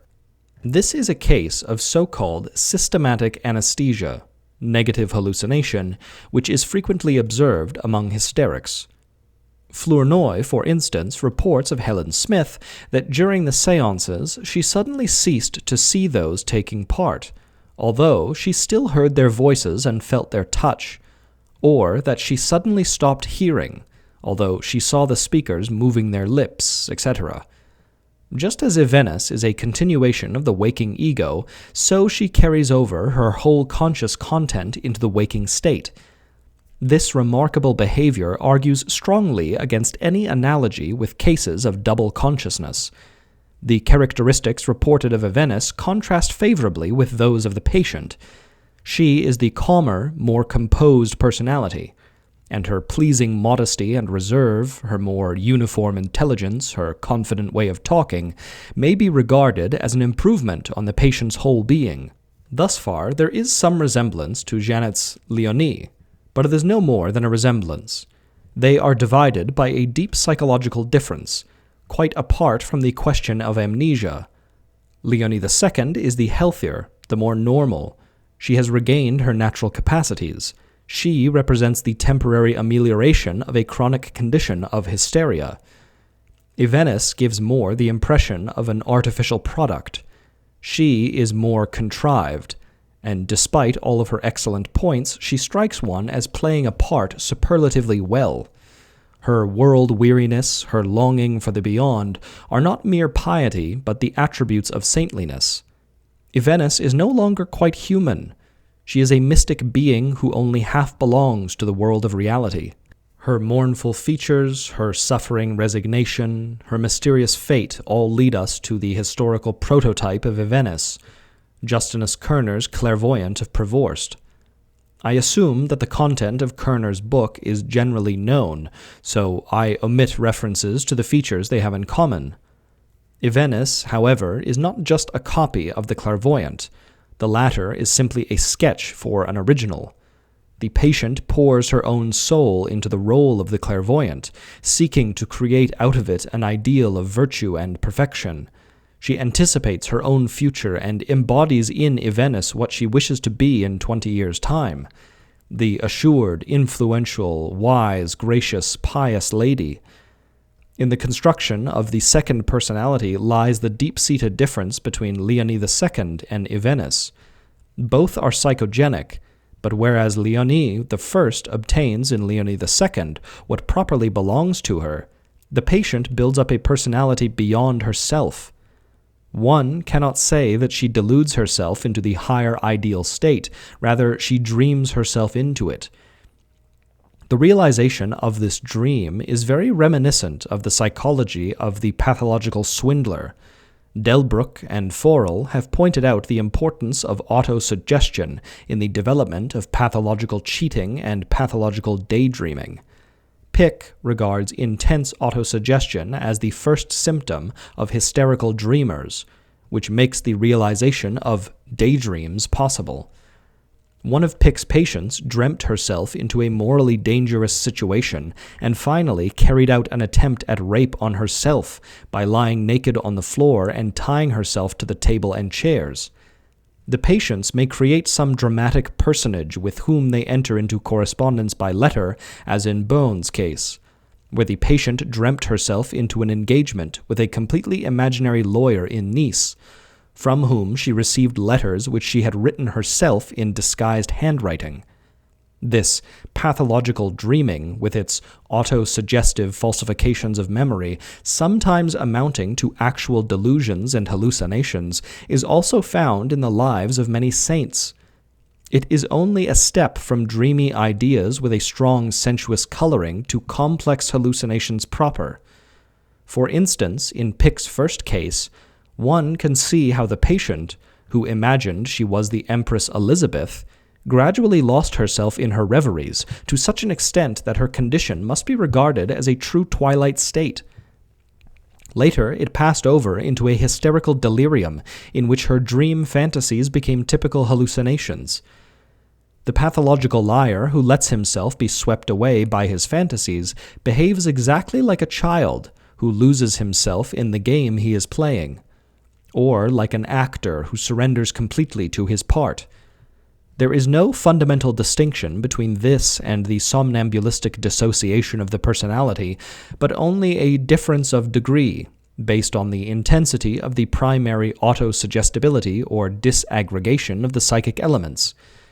The more consciousness becomes dissociated, the greater becomes the plasticity of the dream situations, and the less, too, the amount of conscious lying and of consciousness in general. This state of being carried away by one's interest in the object is what Freud calls hysterical identification. For instance, Euler's patient, a severe hysteric, had hypnagogic visions of little riders made of paper, who so took possession of her imagination that she had the feeling of being herself one of them. Much the same sort of thing normally happens to us in dreams, when we cannot help but think hysterically. Complete surrender to the interesting idea explains the wonderful naturalness of these pseudological or somnambulistic performances, which is quite beyond the reach of conscious acting. The less that the waking consciousness intervenes with its reflection and calculation, the more certain and convincing becomes the objectivation of the dream. Our case has still another analogy with pseudologica fantastica, the development of fantasies during the attacks. Many cases are known in the literature of fits of pathological lying, accompanied by various hysteriform complaints. Our patient develops her fantasy systems exclusively during the attack. In her normal state, she is quite incapable of thinking out new ideas or explanations. She must either put herself into the somnambulistic state or await its spontaneous appearance. This exhausts the affinities with pseudologica fantastica and pathological dreaming. Our patient differs essentially from pathological dreamers in that it could never be proved that her reveries had previously been the object of her daily interests. Her dreams came up explosively, suddenly bursting forth with amazing completeness from the darkness of the unconscious. The same thing happened with Flournoy's Helen Smith. At several points, however, it is possible in our case to demonstrate the link with perceptions in the normal state. See the next paragraph. So it seems probable that the roots of those dreams were originally feeling-toned ideas which only occupied her waking consciousness for a short time. We must suppose that hysterical forgetfulness plays a not inconsiderable role in the origin of such dreams. Many ideas which, in themselves, would be worth preserving in consciousness sink below the threshold. Associated trains of thought get lost and, thanks to psychic dissociation, go on working in the unconscious. We meet the same process again in the genesis of our own dreams. The apparently sudden and unexpected reveries of the patient can be explained in this way. The total submersion of the conscious personality in the dream role is also the indirect cause of the development of simultaneous automatisms. A second condition may also occasion the division of consciousness. It is not an alteration of sensibility, but it is rather a peculiar attitude of the mind, the concentration of attention on a single thing.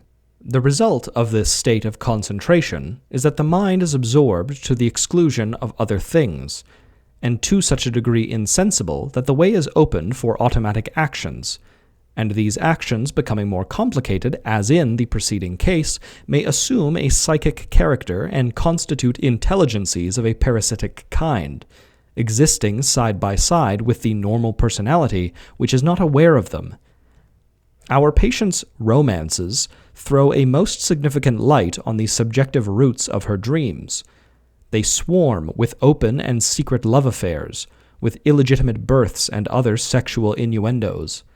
The hub of all of these ambiguous stories is a lady whom she dislikes, and who gradually turns into her polar opposite.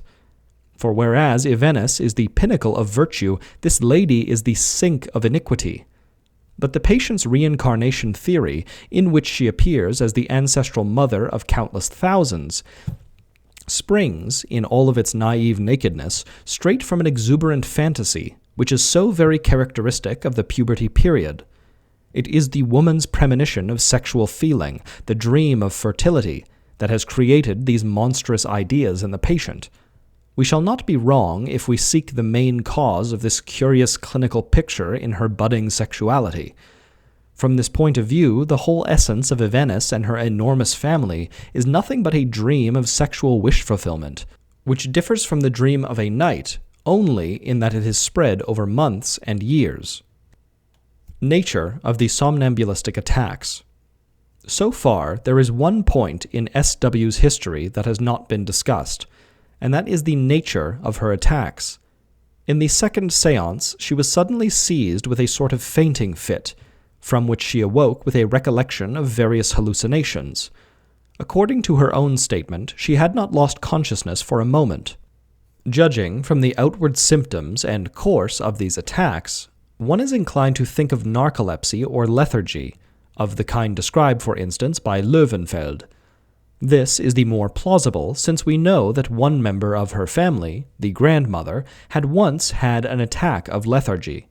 So it is conceivable that our patient inherited the lethargic disposition, Löwenfeld. One often observes hysterical fits of convulsions at spiritualistic séances. Our patient never showed any symptoms of convulsions, but instead she had those peculiar sleeping states. Etiologically, two elements must be considered for the first attack. 1, the influence of hypnosis, and 2, psychic excitation. 1. Influence of partial hypnosis. Janet observed that subconscious automatisms have a hypnotic influence and can bring about complete somnambulism. He made the following experiment. While the patient, who was fully awake, was engaged in conversation by a second observer, Janet stationed himself behind her, and by means of whispered suggestions made her unconsciously move her hand, write, and answer questions by signs. Suddenly, the patient broke off the conversation, turned round, and with supraliminal consciousness continued the previous subconscious talk with Janet. She had fallen into hypnotic somnambulism. In this example, we see a process similar to our case, but, for certain reasons to be discussed later, the sleeping state cannot be regarded as hypnotic. We therefore come to the question of 2. Psychic excitation. It is reported that the first time Bettina Bretano met Goethe, she suddenly fell asleep on his knee. Ecstatic sleep in the midst of extreme torture, the so-called witch's sleep, is a well-known phenomena in the annals of witchcraft. With susceptible subjects, comparatively small stimuli are enough to induce somnambulistic states. For example, a sensitive lady had to have a splinter cut out of her finger. Without any kind of bodily change, she suddenly saw herself sitting beside a brook in a beautiful meadow, picking flowers. This condition lasted all through the minor operation and then vanished without having any special after-effects. Löwenfeld observed the unintentional induction of hysterical lethargy by hypnosis. Our case has certain resemblances to hysterical lethargy as described by Löwenfeld. Superficial respiration, lowering of the pulse, corpse-like pallor of the face, also peculiar feelings of dying and thoughts of death. Retention of one or more senses is no argument against lethargy. For instance, in certain cases of apparent death, the sense of hearing remains. In Bonamasson's case, not only was the sense of touch retained, but the senses of hearing and smell were sharpened. Hallucinations and loud speaking of hallucinatory persons are also met with in lethargy. As a rule, there is total amnesia for the lethargic interval. Löwenfeld's case D had a vague memory afterwards, and in Bonamasson's case there was no amnesia. Lethargic patients do not prove accessible to the usual stimuli for rousing them, but Löwenfeld succeeded, with his patient Saint, in changing the lethargy into hypnosis by means of mesmeric passes, thus enabling contact with the rest of her consciousness during the attack. Our patient proved at first absolutely inaccessible during lethargy. Later, she started to speak spontaneously, was indistractable when her somnambulistic ego was speaking, but distractible when the speaker was one of her automatic personalities. In the latter case, it seems probable that the hypnotic effect of the automatisms succeeded in achieving a partial transformation of the lethargy into hypnosis. When we consider Löwenfeld's view that the lethargic disposition must not be identified outright with the peculiar behavior of the nervous apparatus in hysteria, then the assumption that this disposition was due to family heredity becomes fairly probable. The clinical picture is much complicated by these attacks. So far, we have seen that the patient's ego consciousness was identical in all states. We have discussed two secondary complexes of consciousness and followed them into the somnambulistic attack, where, owing to loss of motor expression, they appeared to the patient in the second séance as a vision of the two grandfathers. These complexes completely disappeared from view during the attacks that followed, but on the other hand, they developed an all the more intense activity during the twilight state in the form of visions. It seems that numerous secondary sequences of ideas must have split off quite early from the primary unconscious personality.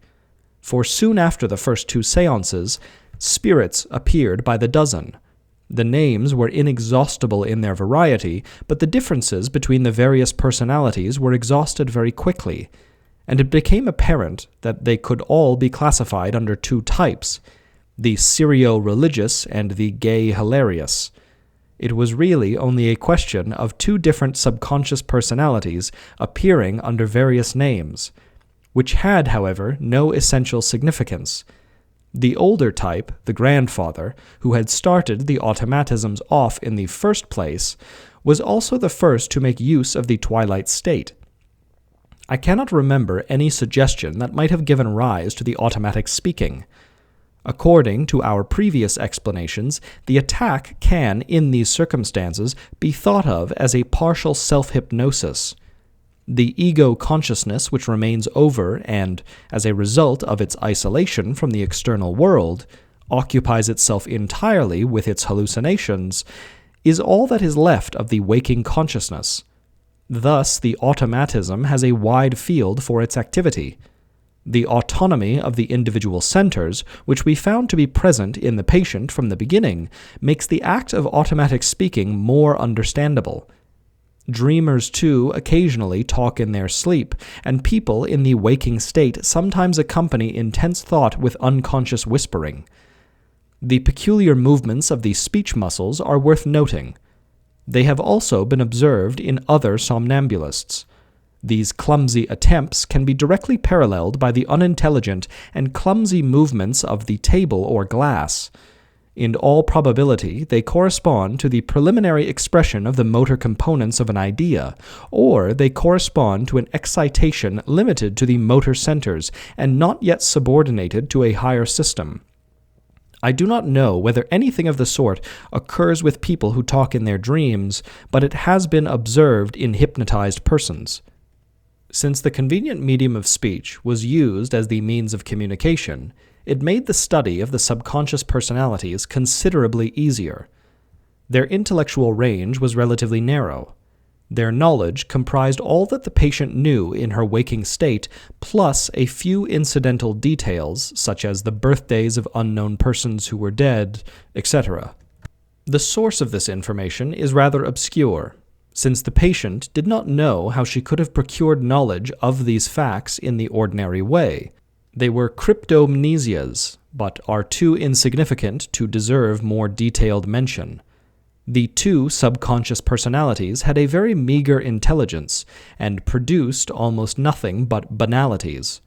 The interesting thing is their relation to the ego consciousness of the patient in the somnambulistic state. They were well informed about everything that took place during the ecstasies, and occasionally gave an exact report, like a running commentary. But they had only a very superficial knowledge of the patient's fantasies. They did not understand them, and were unable to answer a single question on this subject correctly. Their stereotyped reply was, "Ask Evenis." This observation reveals a dualism in the nature of the subconscious personalities, which is rather difficult to explain. For the grandfather, who manifests himself through automatic speech, also appears to Evenis, and according to her own statement, knew all of her thoughts. How is it that when the grandfather speaks through the mouth of the patient, he knows nothing about the very things that he teaches Evenis in the ecstasies? Let us go back to what we said at the first appearance of the hallucinations, paragraph 98. There, we described the vision of the grandfathers as an eruption of hypnosis into the visual sphere. That eruption did not lead to a normal hypnosis, but to hysterohypnosis. In other words, the simple hypnosis was complicated by a hysterical attack. It is not a rare occurrence for normal hypnosis to be disturbed, or rather, to be replaced by the unexpected appearance of hysterical somnambulism. The hypnotist, in many cases, then loses rapport with the patient. In our case, the automatism arising in the motor area plays the part of the hypnotist, and the suggestions emanating from it, objectively described as autosuggestions, hypnotize the neighboring areas which have grown susceptible. But the moment the hypnosis affects the visual sphere, the hysterical attack intervenes, and this, as we have remarked, affects a very profound change over large portions of the psychic area. We must picture the automatism as standing in the same relation to the attack as the hypnotist to a pathological hypnosis. It loses its influence on the subsequent development of the situation. The hallucinatory appearance of the hypnotic personality, or of the suggested idea, may be regarded as its last effect on the personality of the somnambulist. Thereafter, the hypnotist becomes a mere figure with whom the somnambulistic personality engages autonomously. He can only just make out what is going on, but can no longer condition the content of the attack. The autonomous ego complex, in this case Evenis, now has the upper hand, and she groups her own mental products around the personality of her hypnotist, the grandfather, now diminished to a mere image. In this way, we are able to understand the dualism in the nature of the grandfather. Grandfather 1, who speaks directly to those present, is a totally different person, and a mere spectator of his double, Grandfather 2, who appears as Evenis's teacher. Grandfather 1 maintains energetically that both are one and the same person, that Grandfather 1 has all of the knowledge which Grandfather 2 possesses, and is only prevented from making it public because of language difficulties. The patient herself was naturally not conscious of this split, but took both to be the same person. On closer inspection, however, Grandfather 1 is not altogether wrong, and he can appeal to an observation which apparently confirms the identity of 1 and 2, that is, the fact that they are never both present together. When 1 is speaking automatically, 2 is not present, and Evenis remarks on his absence. Similarly, during her ecstasies, when she is with 2, she cannot say where 1 is, or she only learns on returning from her journeys that he has been guarding her body in the meantime. Conversely, the grandfather never speaks when he is going on a journey with Evenis, or when he gives her special illumination. This behavior is certainly remarkable, for if Grandfather 1 is the hypnotist and completely separate from the personality of Evenis, there seems no reason why he should not speak objectively at the same time that his double appears in the ecstasy. Although this might have been supposed possible, as a matter of fact it was never observed. How is this dilemma to be resolved? Sure enough, there is an identity of 1 and 2, but it does not lie in the realm of the personality under discussion. It lies rather in the basis common to both, namely in the personality of the patient, which is, in the deepest sense, one and indivisible. Here we come upon the characteristic feature of all hysterical splits of consciousness. They are disturbances that only touch the surface, and none of them goes so deep as to attack the firmly knit basis of the ego complex. Somewhere, often in an extremely well-concealed place, we find the bridge which spans the apparently impassable abyss. For instance, 1 of 4 playing cards is made invisible to a hypnotized person by suggestion. Consequently, he calls only the other 3. A pencil is then put into his hand, and he is told to write down all of the cards before him. He correctly adds the 4th one. Again, a patient of Janet's always saw, in the aura of his hysterio-epileptic attacks, the vision of a conflagration. Whenever he saw an open fire, he had an attack. Indeed, the sight of a lighted match held before him was sufficient to induce one. The patient's visual field was limited to 30 degrees on the left side. The right eye was closed. The left eye was then focused on the center of a perimeter while a lighted match was held at 80 degrees. A hysterio-epileptic attack took place immediately. Despite extensive amnesia in many cases of double consciousness, the patients do not behave in a way that corresponds to the degree of their ignorance, but as though some obscure instinct still guided their actions in accordance with their former knowledge. Neither this relatively mild amnestic split, nor even the severe amnesia of the epileptic twilight state, formerly regarded as an irreparable damnum, is sufficient to sever the innermost threads that bind the ego complex of the twilight state to that of the normal state. In one case, it was possible to articulate the content of the twilight state with the waking ego complex. If we apply these discoveries to our case, we arrive at the explanatory hypothesis that, under the influence of appropriate suggestions, the layers of the unconscious which are beyond reach of the split try to represent the unity of the automatic personality, but that this endeavor comes to grief on the profounder and more elementary disturbance caused by the hysterical attack. This prevents a more complete synthesis by appending associations which are, as it were, the truest and most original property of the supraconscious personality. The dream of Evenis, as it emerges into consciousness, is put into the mouths of the figures who happen to be in the field of vision, and henceforth it remains associated with these persons. Origin of the unconscious personalities. As we have seen, the various personalities are grouped around 2 types, the grandfather and Ulrich von Gerbenstein. The grandfather produces nothing but sanctimonious twaddle and edifying moral precepts. Ulrich von Gerbenstein is simply a silly schoolgirl with nothing masculine about him except his name. We must here add, from the amanuensis, that the patient was confirmed at the age of 15 by a very pietistic clergyman, and that even at home she had to listen to moral sermons. The grandfather represents this side of her past, Gerbenstein the other half, hence the curious contrast. So here we have personified the chief characters of the past. Here, the compulsorily educated bigot; there, the boisterousness of a lively girl of 15 who often goes too far. The patient herself is a peculiar mixture of both, sometimes timid, shy, excessively reserved, and at other times boisterous to the point of indecency.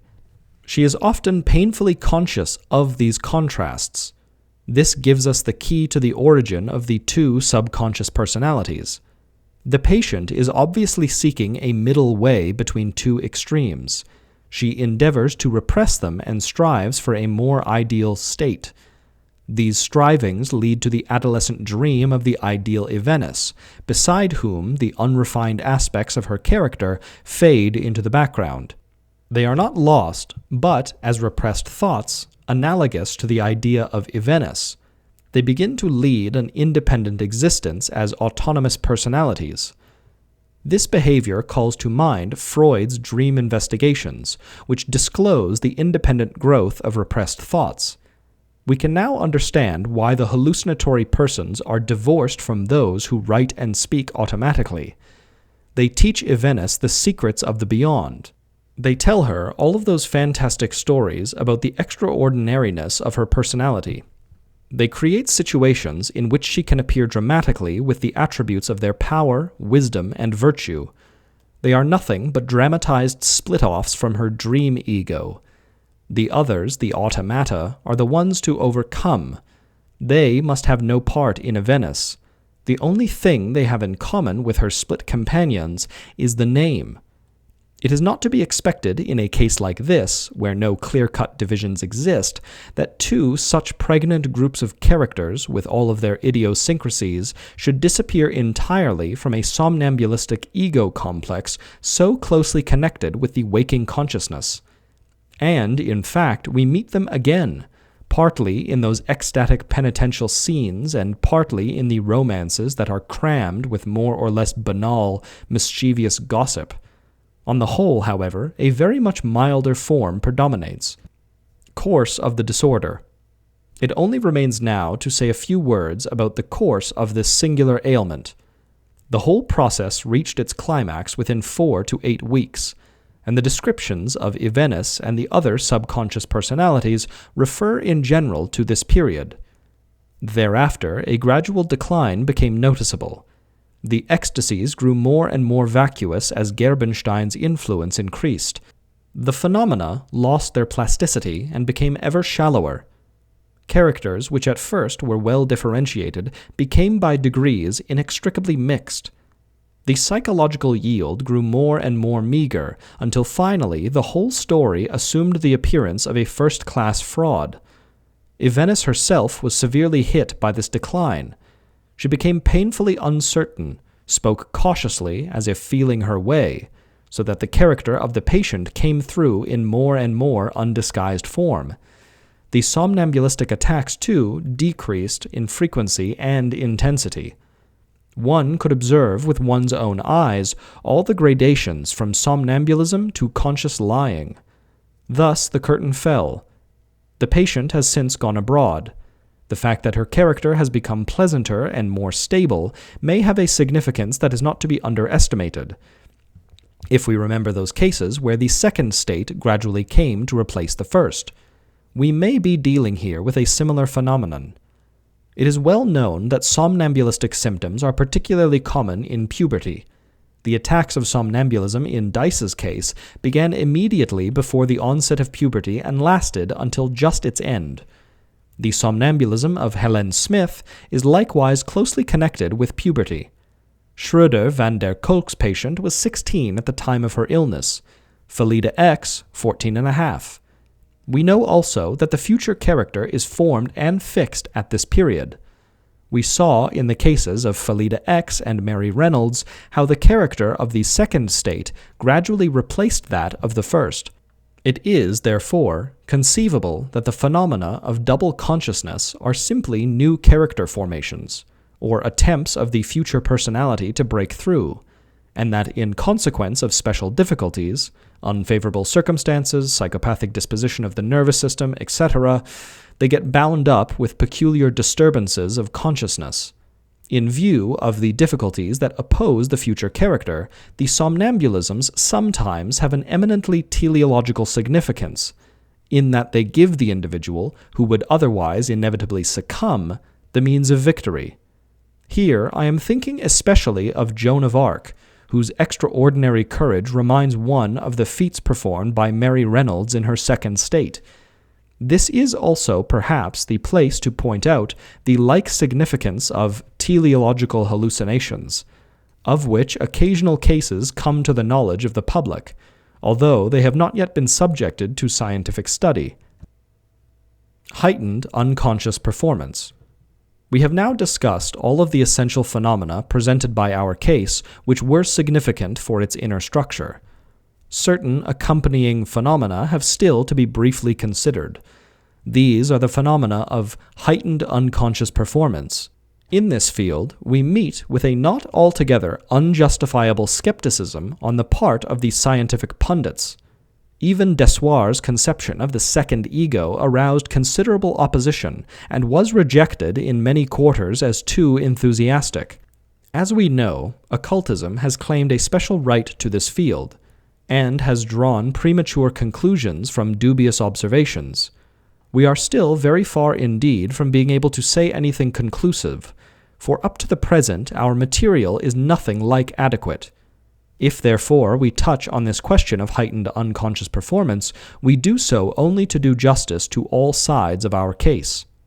By heightened unconscious performance, we mean that peculiar automatic process whose results are not available for the conscious psychic activity of the individual. Under this category comes, first of all, thought reading by means of table movements. I do not know whether there are people who can guess an entire long train of thought by means of inductive inferences from the intended tremors. At any rate, it is certain that, granting this to be possible, such persons must be making use of a routine acquired by endless practice. But in our case, routine can be ruled out at once, and there is no choice but to assume for the present a receptivity of the unconscious far exceeding that of the conscious mind. This assumption is supported by numerous observations on somnambulists. Here I will mention only Benet's experiments, where little letters or other small objects or complicated little figures in relief were laid on anesthetic skin on the back of the hand or the neck, and the unconscious perceptions were registered by means of signs.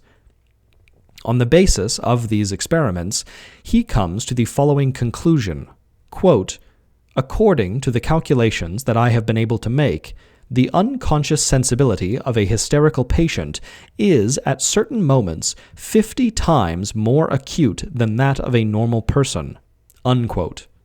Another example of heightened performance that applies to our case and to numerous other somnambulists is the process known as cryptomnesia. By this is meant the coming into consciousness of a memory image which is not recognized as such in the first instance, but only secondarily, if at all, by means of subsequent recollection or abstract reasoning. It is characteristic of cryptomnesia that the image which comes up does not bear the distinctive marks of the memory image. That is to say, it is not connected with the supraliminal ego complex in question. There are 3 different ways in which the cryptomnesic image may be brought into consciousness. 1. The image enters consciousness without the mediation of the senses, intrapsychically. It is a sudden idea or hunch, whose causal nexus is hidden from the person concerned. To this extent, cryptomnesia is an everyday occurrence, and is intimately bound up with normal psychic processes. But how often it misleads the scientist, author, or composer into believing that his ideas are original, and then along comes the critic and points out the source. Generally, the individual formulation of the idea protects the author from the charge of plagiarism, and proves his good faith, though there are cases where the reproduction occurs unconsciously, almost word for word. Should the passage contain a remarkable idea, then the suspicion of more or less conscious plagiarism is justified. After all, an important idea is linked by numerous associations to the ego complex. It has been thought about at different times and in different situations, and therefore has innumerable connecting threads leading in all directions. Consequently, it can never disappear so entirely from consciousness that its continuity is lost to the sphere of conscious memory. We have, however, a criterion by which we can always recognize intrapsychic cryptomnesia objectively. The cryptomnestic idea is linked to the ego complex by the minimum of associations. The reason for this lies in the relation of the individual to the object concerned, in the want of proportion between interest and object. Two possibilities are conceivable. A. The object is worthy of interest, but the interest is slight, owing to distractibility or lack of understanding. B. The object is not worthy of interest, consequently the interest is slight. In both cases, there is an extremely liable connection with consciousness, the result being that the object is quickly forgotten. This flimsy bridge soon breaks down, and the idea sinks into the unconscious, where it is no longer accessible to the conscious mind. Should it now re-enter consciousness by way of cryptomnesia, the feeling of strangeness of its being an original creation will cling to it, because the path by which it entered the subconscious can no longer be discovered. Strangeness and original creation are, moreover, closely allied to one another.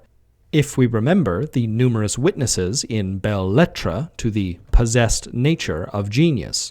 Apart from a number of striking instances of this kind, where it is doubtful whether it is cryptomnesia or an original creation, there are others where a passage of no essential value has been reproduced cryptomnestically, and in almost the same words as in the following examples.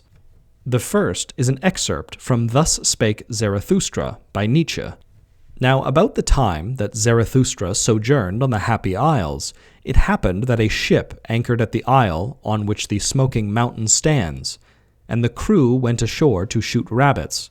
About the noontide hour, however, when the captain and his men were together again, they suddenly saw a man coming towards them through the air, and a voice said distinctly, "It is time, it is highest time."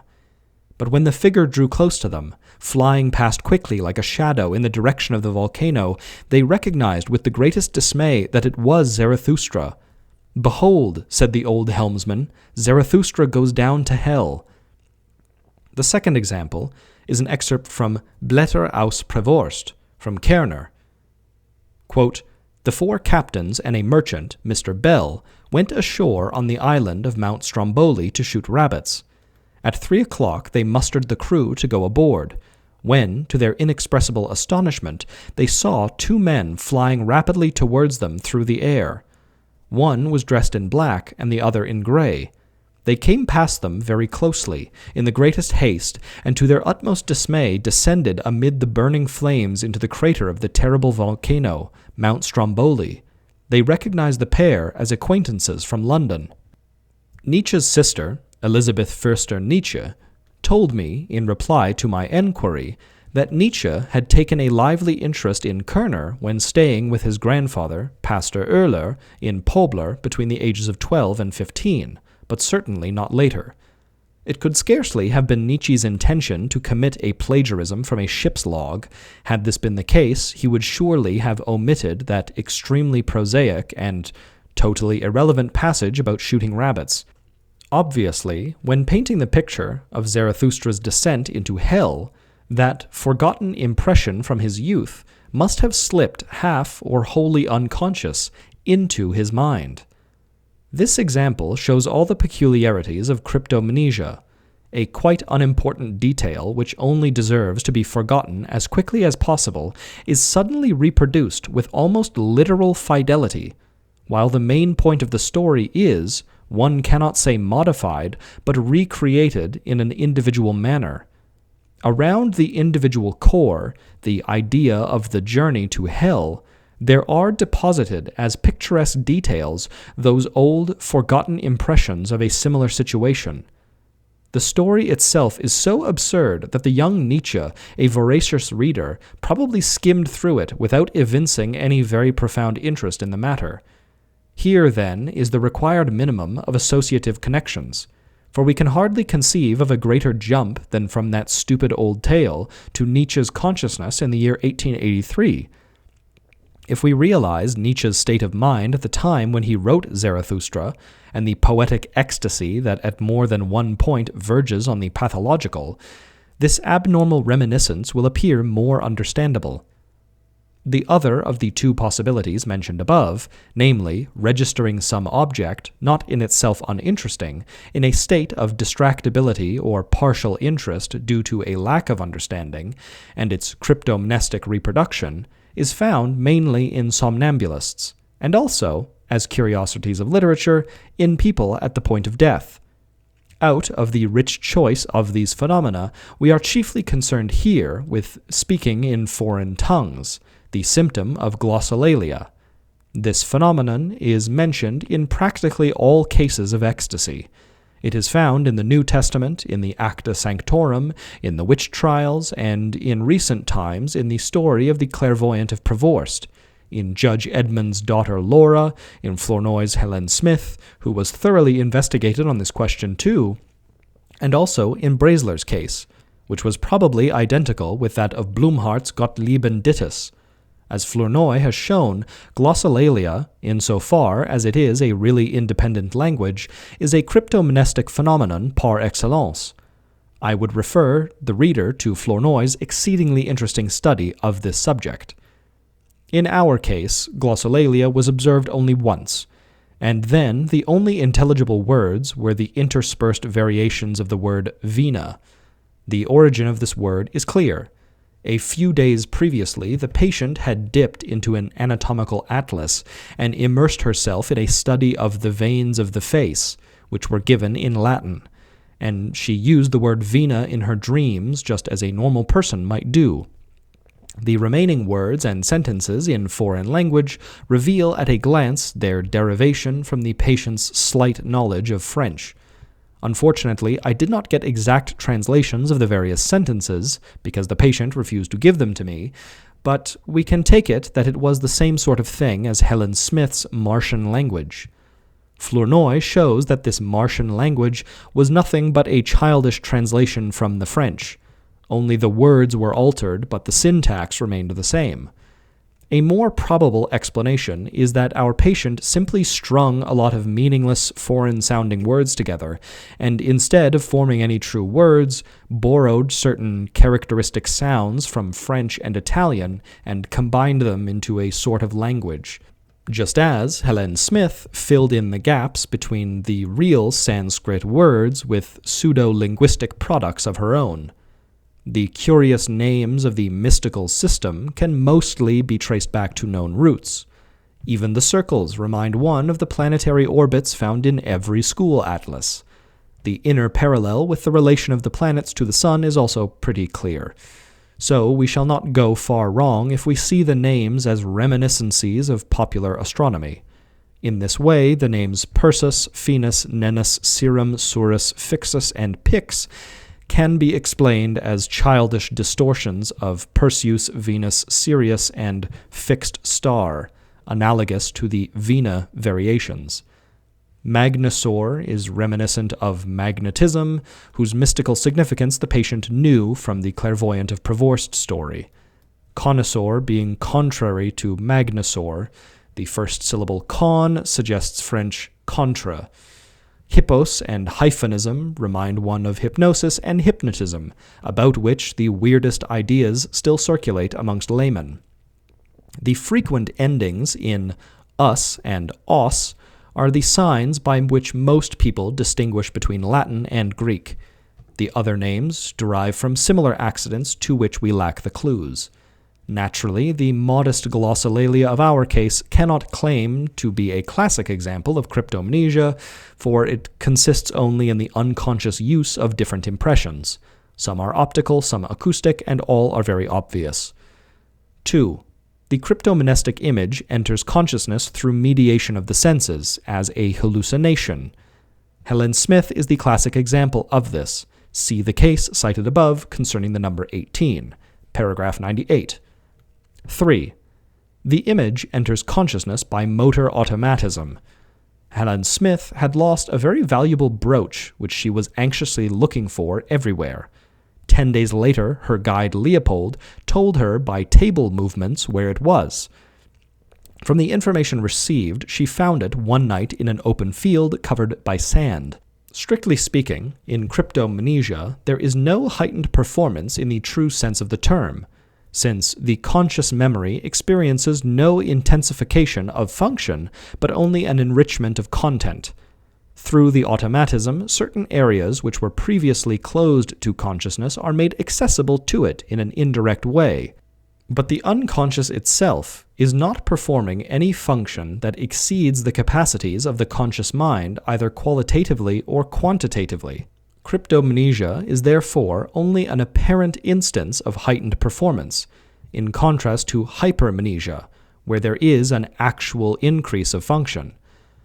We spoke earlier of the unconscious having a receptivity superior to that of the conscious mind, chiefly in regard to simple thought transference experiments with numbers. As already mentioned, not only our somnambulist, but a fairly large number of normal people are able to guess from tremor movements quite long trains of thought, provided that they are not too complicated. These experiments are, so to speak, the prototype of those rarer and incomparably more astonishing cases of intuitive knowledge displayed at times by somnambulists. Zschokke has shown from his own self-analysis that such phenomena occur in connection not only with somnambulism, but with non-somnambulists as well. This knowledge seems to be formed in several different ways. The first thing to be considered, as we have said, is the delicacy of unconscious perceptions. Secondly, we must emphasize the importance of what proves to be the enormous suggestibility of somnambulists. The somnambulist not only incorporates every suggestive idea into himself, he actually lives himself into the suggestion, into the person of the doctor or observer, with the utter abandon characteristic of suggestible hysterics. Frau Haufe's relation to Kerner is an excellent example of this. So it not surprising that there is, in these cases, a high degree of concord of associations, a fact which Richer, for instance, might have taken more account of in his experiments on thought transference. Finally, there are cases of somnambulistic heightened performance which cannot be explained solely by the hyperesthetic unconscious activity of the senses, or by the concord of associations, but which postulate a highly developed intellectual activity of the unconscious. To decipher the intended tremor movements requires an extraordinary delicacy of feeling, both sensitive and sensory, in order to combine the individual perceptions into a self-contained unit of thought, if indeed it is permissible at all to make an analogy between the cognitive processes in the unconscious and those of the conscious. The possibility must always be borne in mind that, in the unconscious, feelings and concepts are not so clearly separated, and might even be one. The intellectual exaltation which many somnambulists display during ecstasy, though rather uncommon, is a well-observed fact, and I am inclined to regard the mystical system devised by our patient as just such an example of heightened unconscious performance that transcends her normal intelligence. We have already seen where part of that system probably comes from. Another source may be Frau Haufe's life circles depicted in Kerner's book. At any rate, its outward form seems to be determined by these factors. As we have already noted, the idea of dualism derives from those fragments of conversation overheard by the patient in the dreamy state following her ecstasies. Conclusion. This exhausts my knowledge of the sources used by the patient. Where the root idea came from, she was unable to say. Naturally, I waded through the occult literature so far as it pertained to this subject, and discovered a wealth of parallels with our Gnostic system, dating from different centuries, but scattered about in all kinds of works. most of them quite inaccessible to the patient. Moreover, at her tender age and in her surroundings, the possibility of any such study must be ruled out of account. A brief survey of the system, in the light of the patient's own explanations, will show how much intelligence was expended on its construction. How high the intellectual achievement is to be rated must remain a matter of taste. At all events, considering the youth and mentality of the patient, it must be regarded as something quite out of the ordinary. In conclusion, I would like to express my warmest thanks to my reverend teacher, Professor Bleuler, for his friendly encouragement and the loan of books, and to my friend, Dr. Ludwig von Muralt, for his kindness in handing over to me the first case mentioned in this book, the case of Miss E. I'd like to thank you all for tuning in to Kallipolis Radio. That was On the Psychology and Pathology of So-Called Occult Phenomena, from the works of Carl Jung. I'd like to thank our channel members, Joshua Anolik, Torritz, Catherine McMillan, Dink Smallwood, Ronnie Limestone, Dapper Clown, and our newest member, Christopher. If you're interested in becoming a member of the channel, you can find more information in the description below. However, it is by no means expected or required or in any way pushed. Just liking, subscribing, or leaving a nice comment, or just watching the video. That is all the thanks I need and all the contribution that makes me feel better. So thank you all so much for tuning in. My name is Rylan with Kallipolis Radio. If you have any comments or suggestions, you can leave them below. You can send them to me at my email. You can send them in the Discord. You can send them to me on Instagram. You can send them to me anywhere you can find me, which is basically everywhere. TikTok, Facebook, Instagram, blah, blah, blah, blah. I'm all over the place. Anyway, thank you all so much for tuning in. It's been great. I will see you in the next one. Thank you.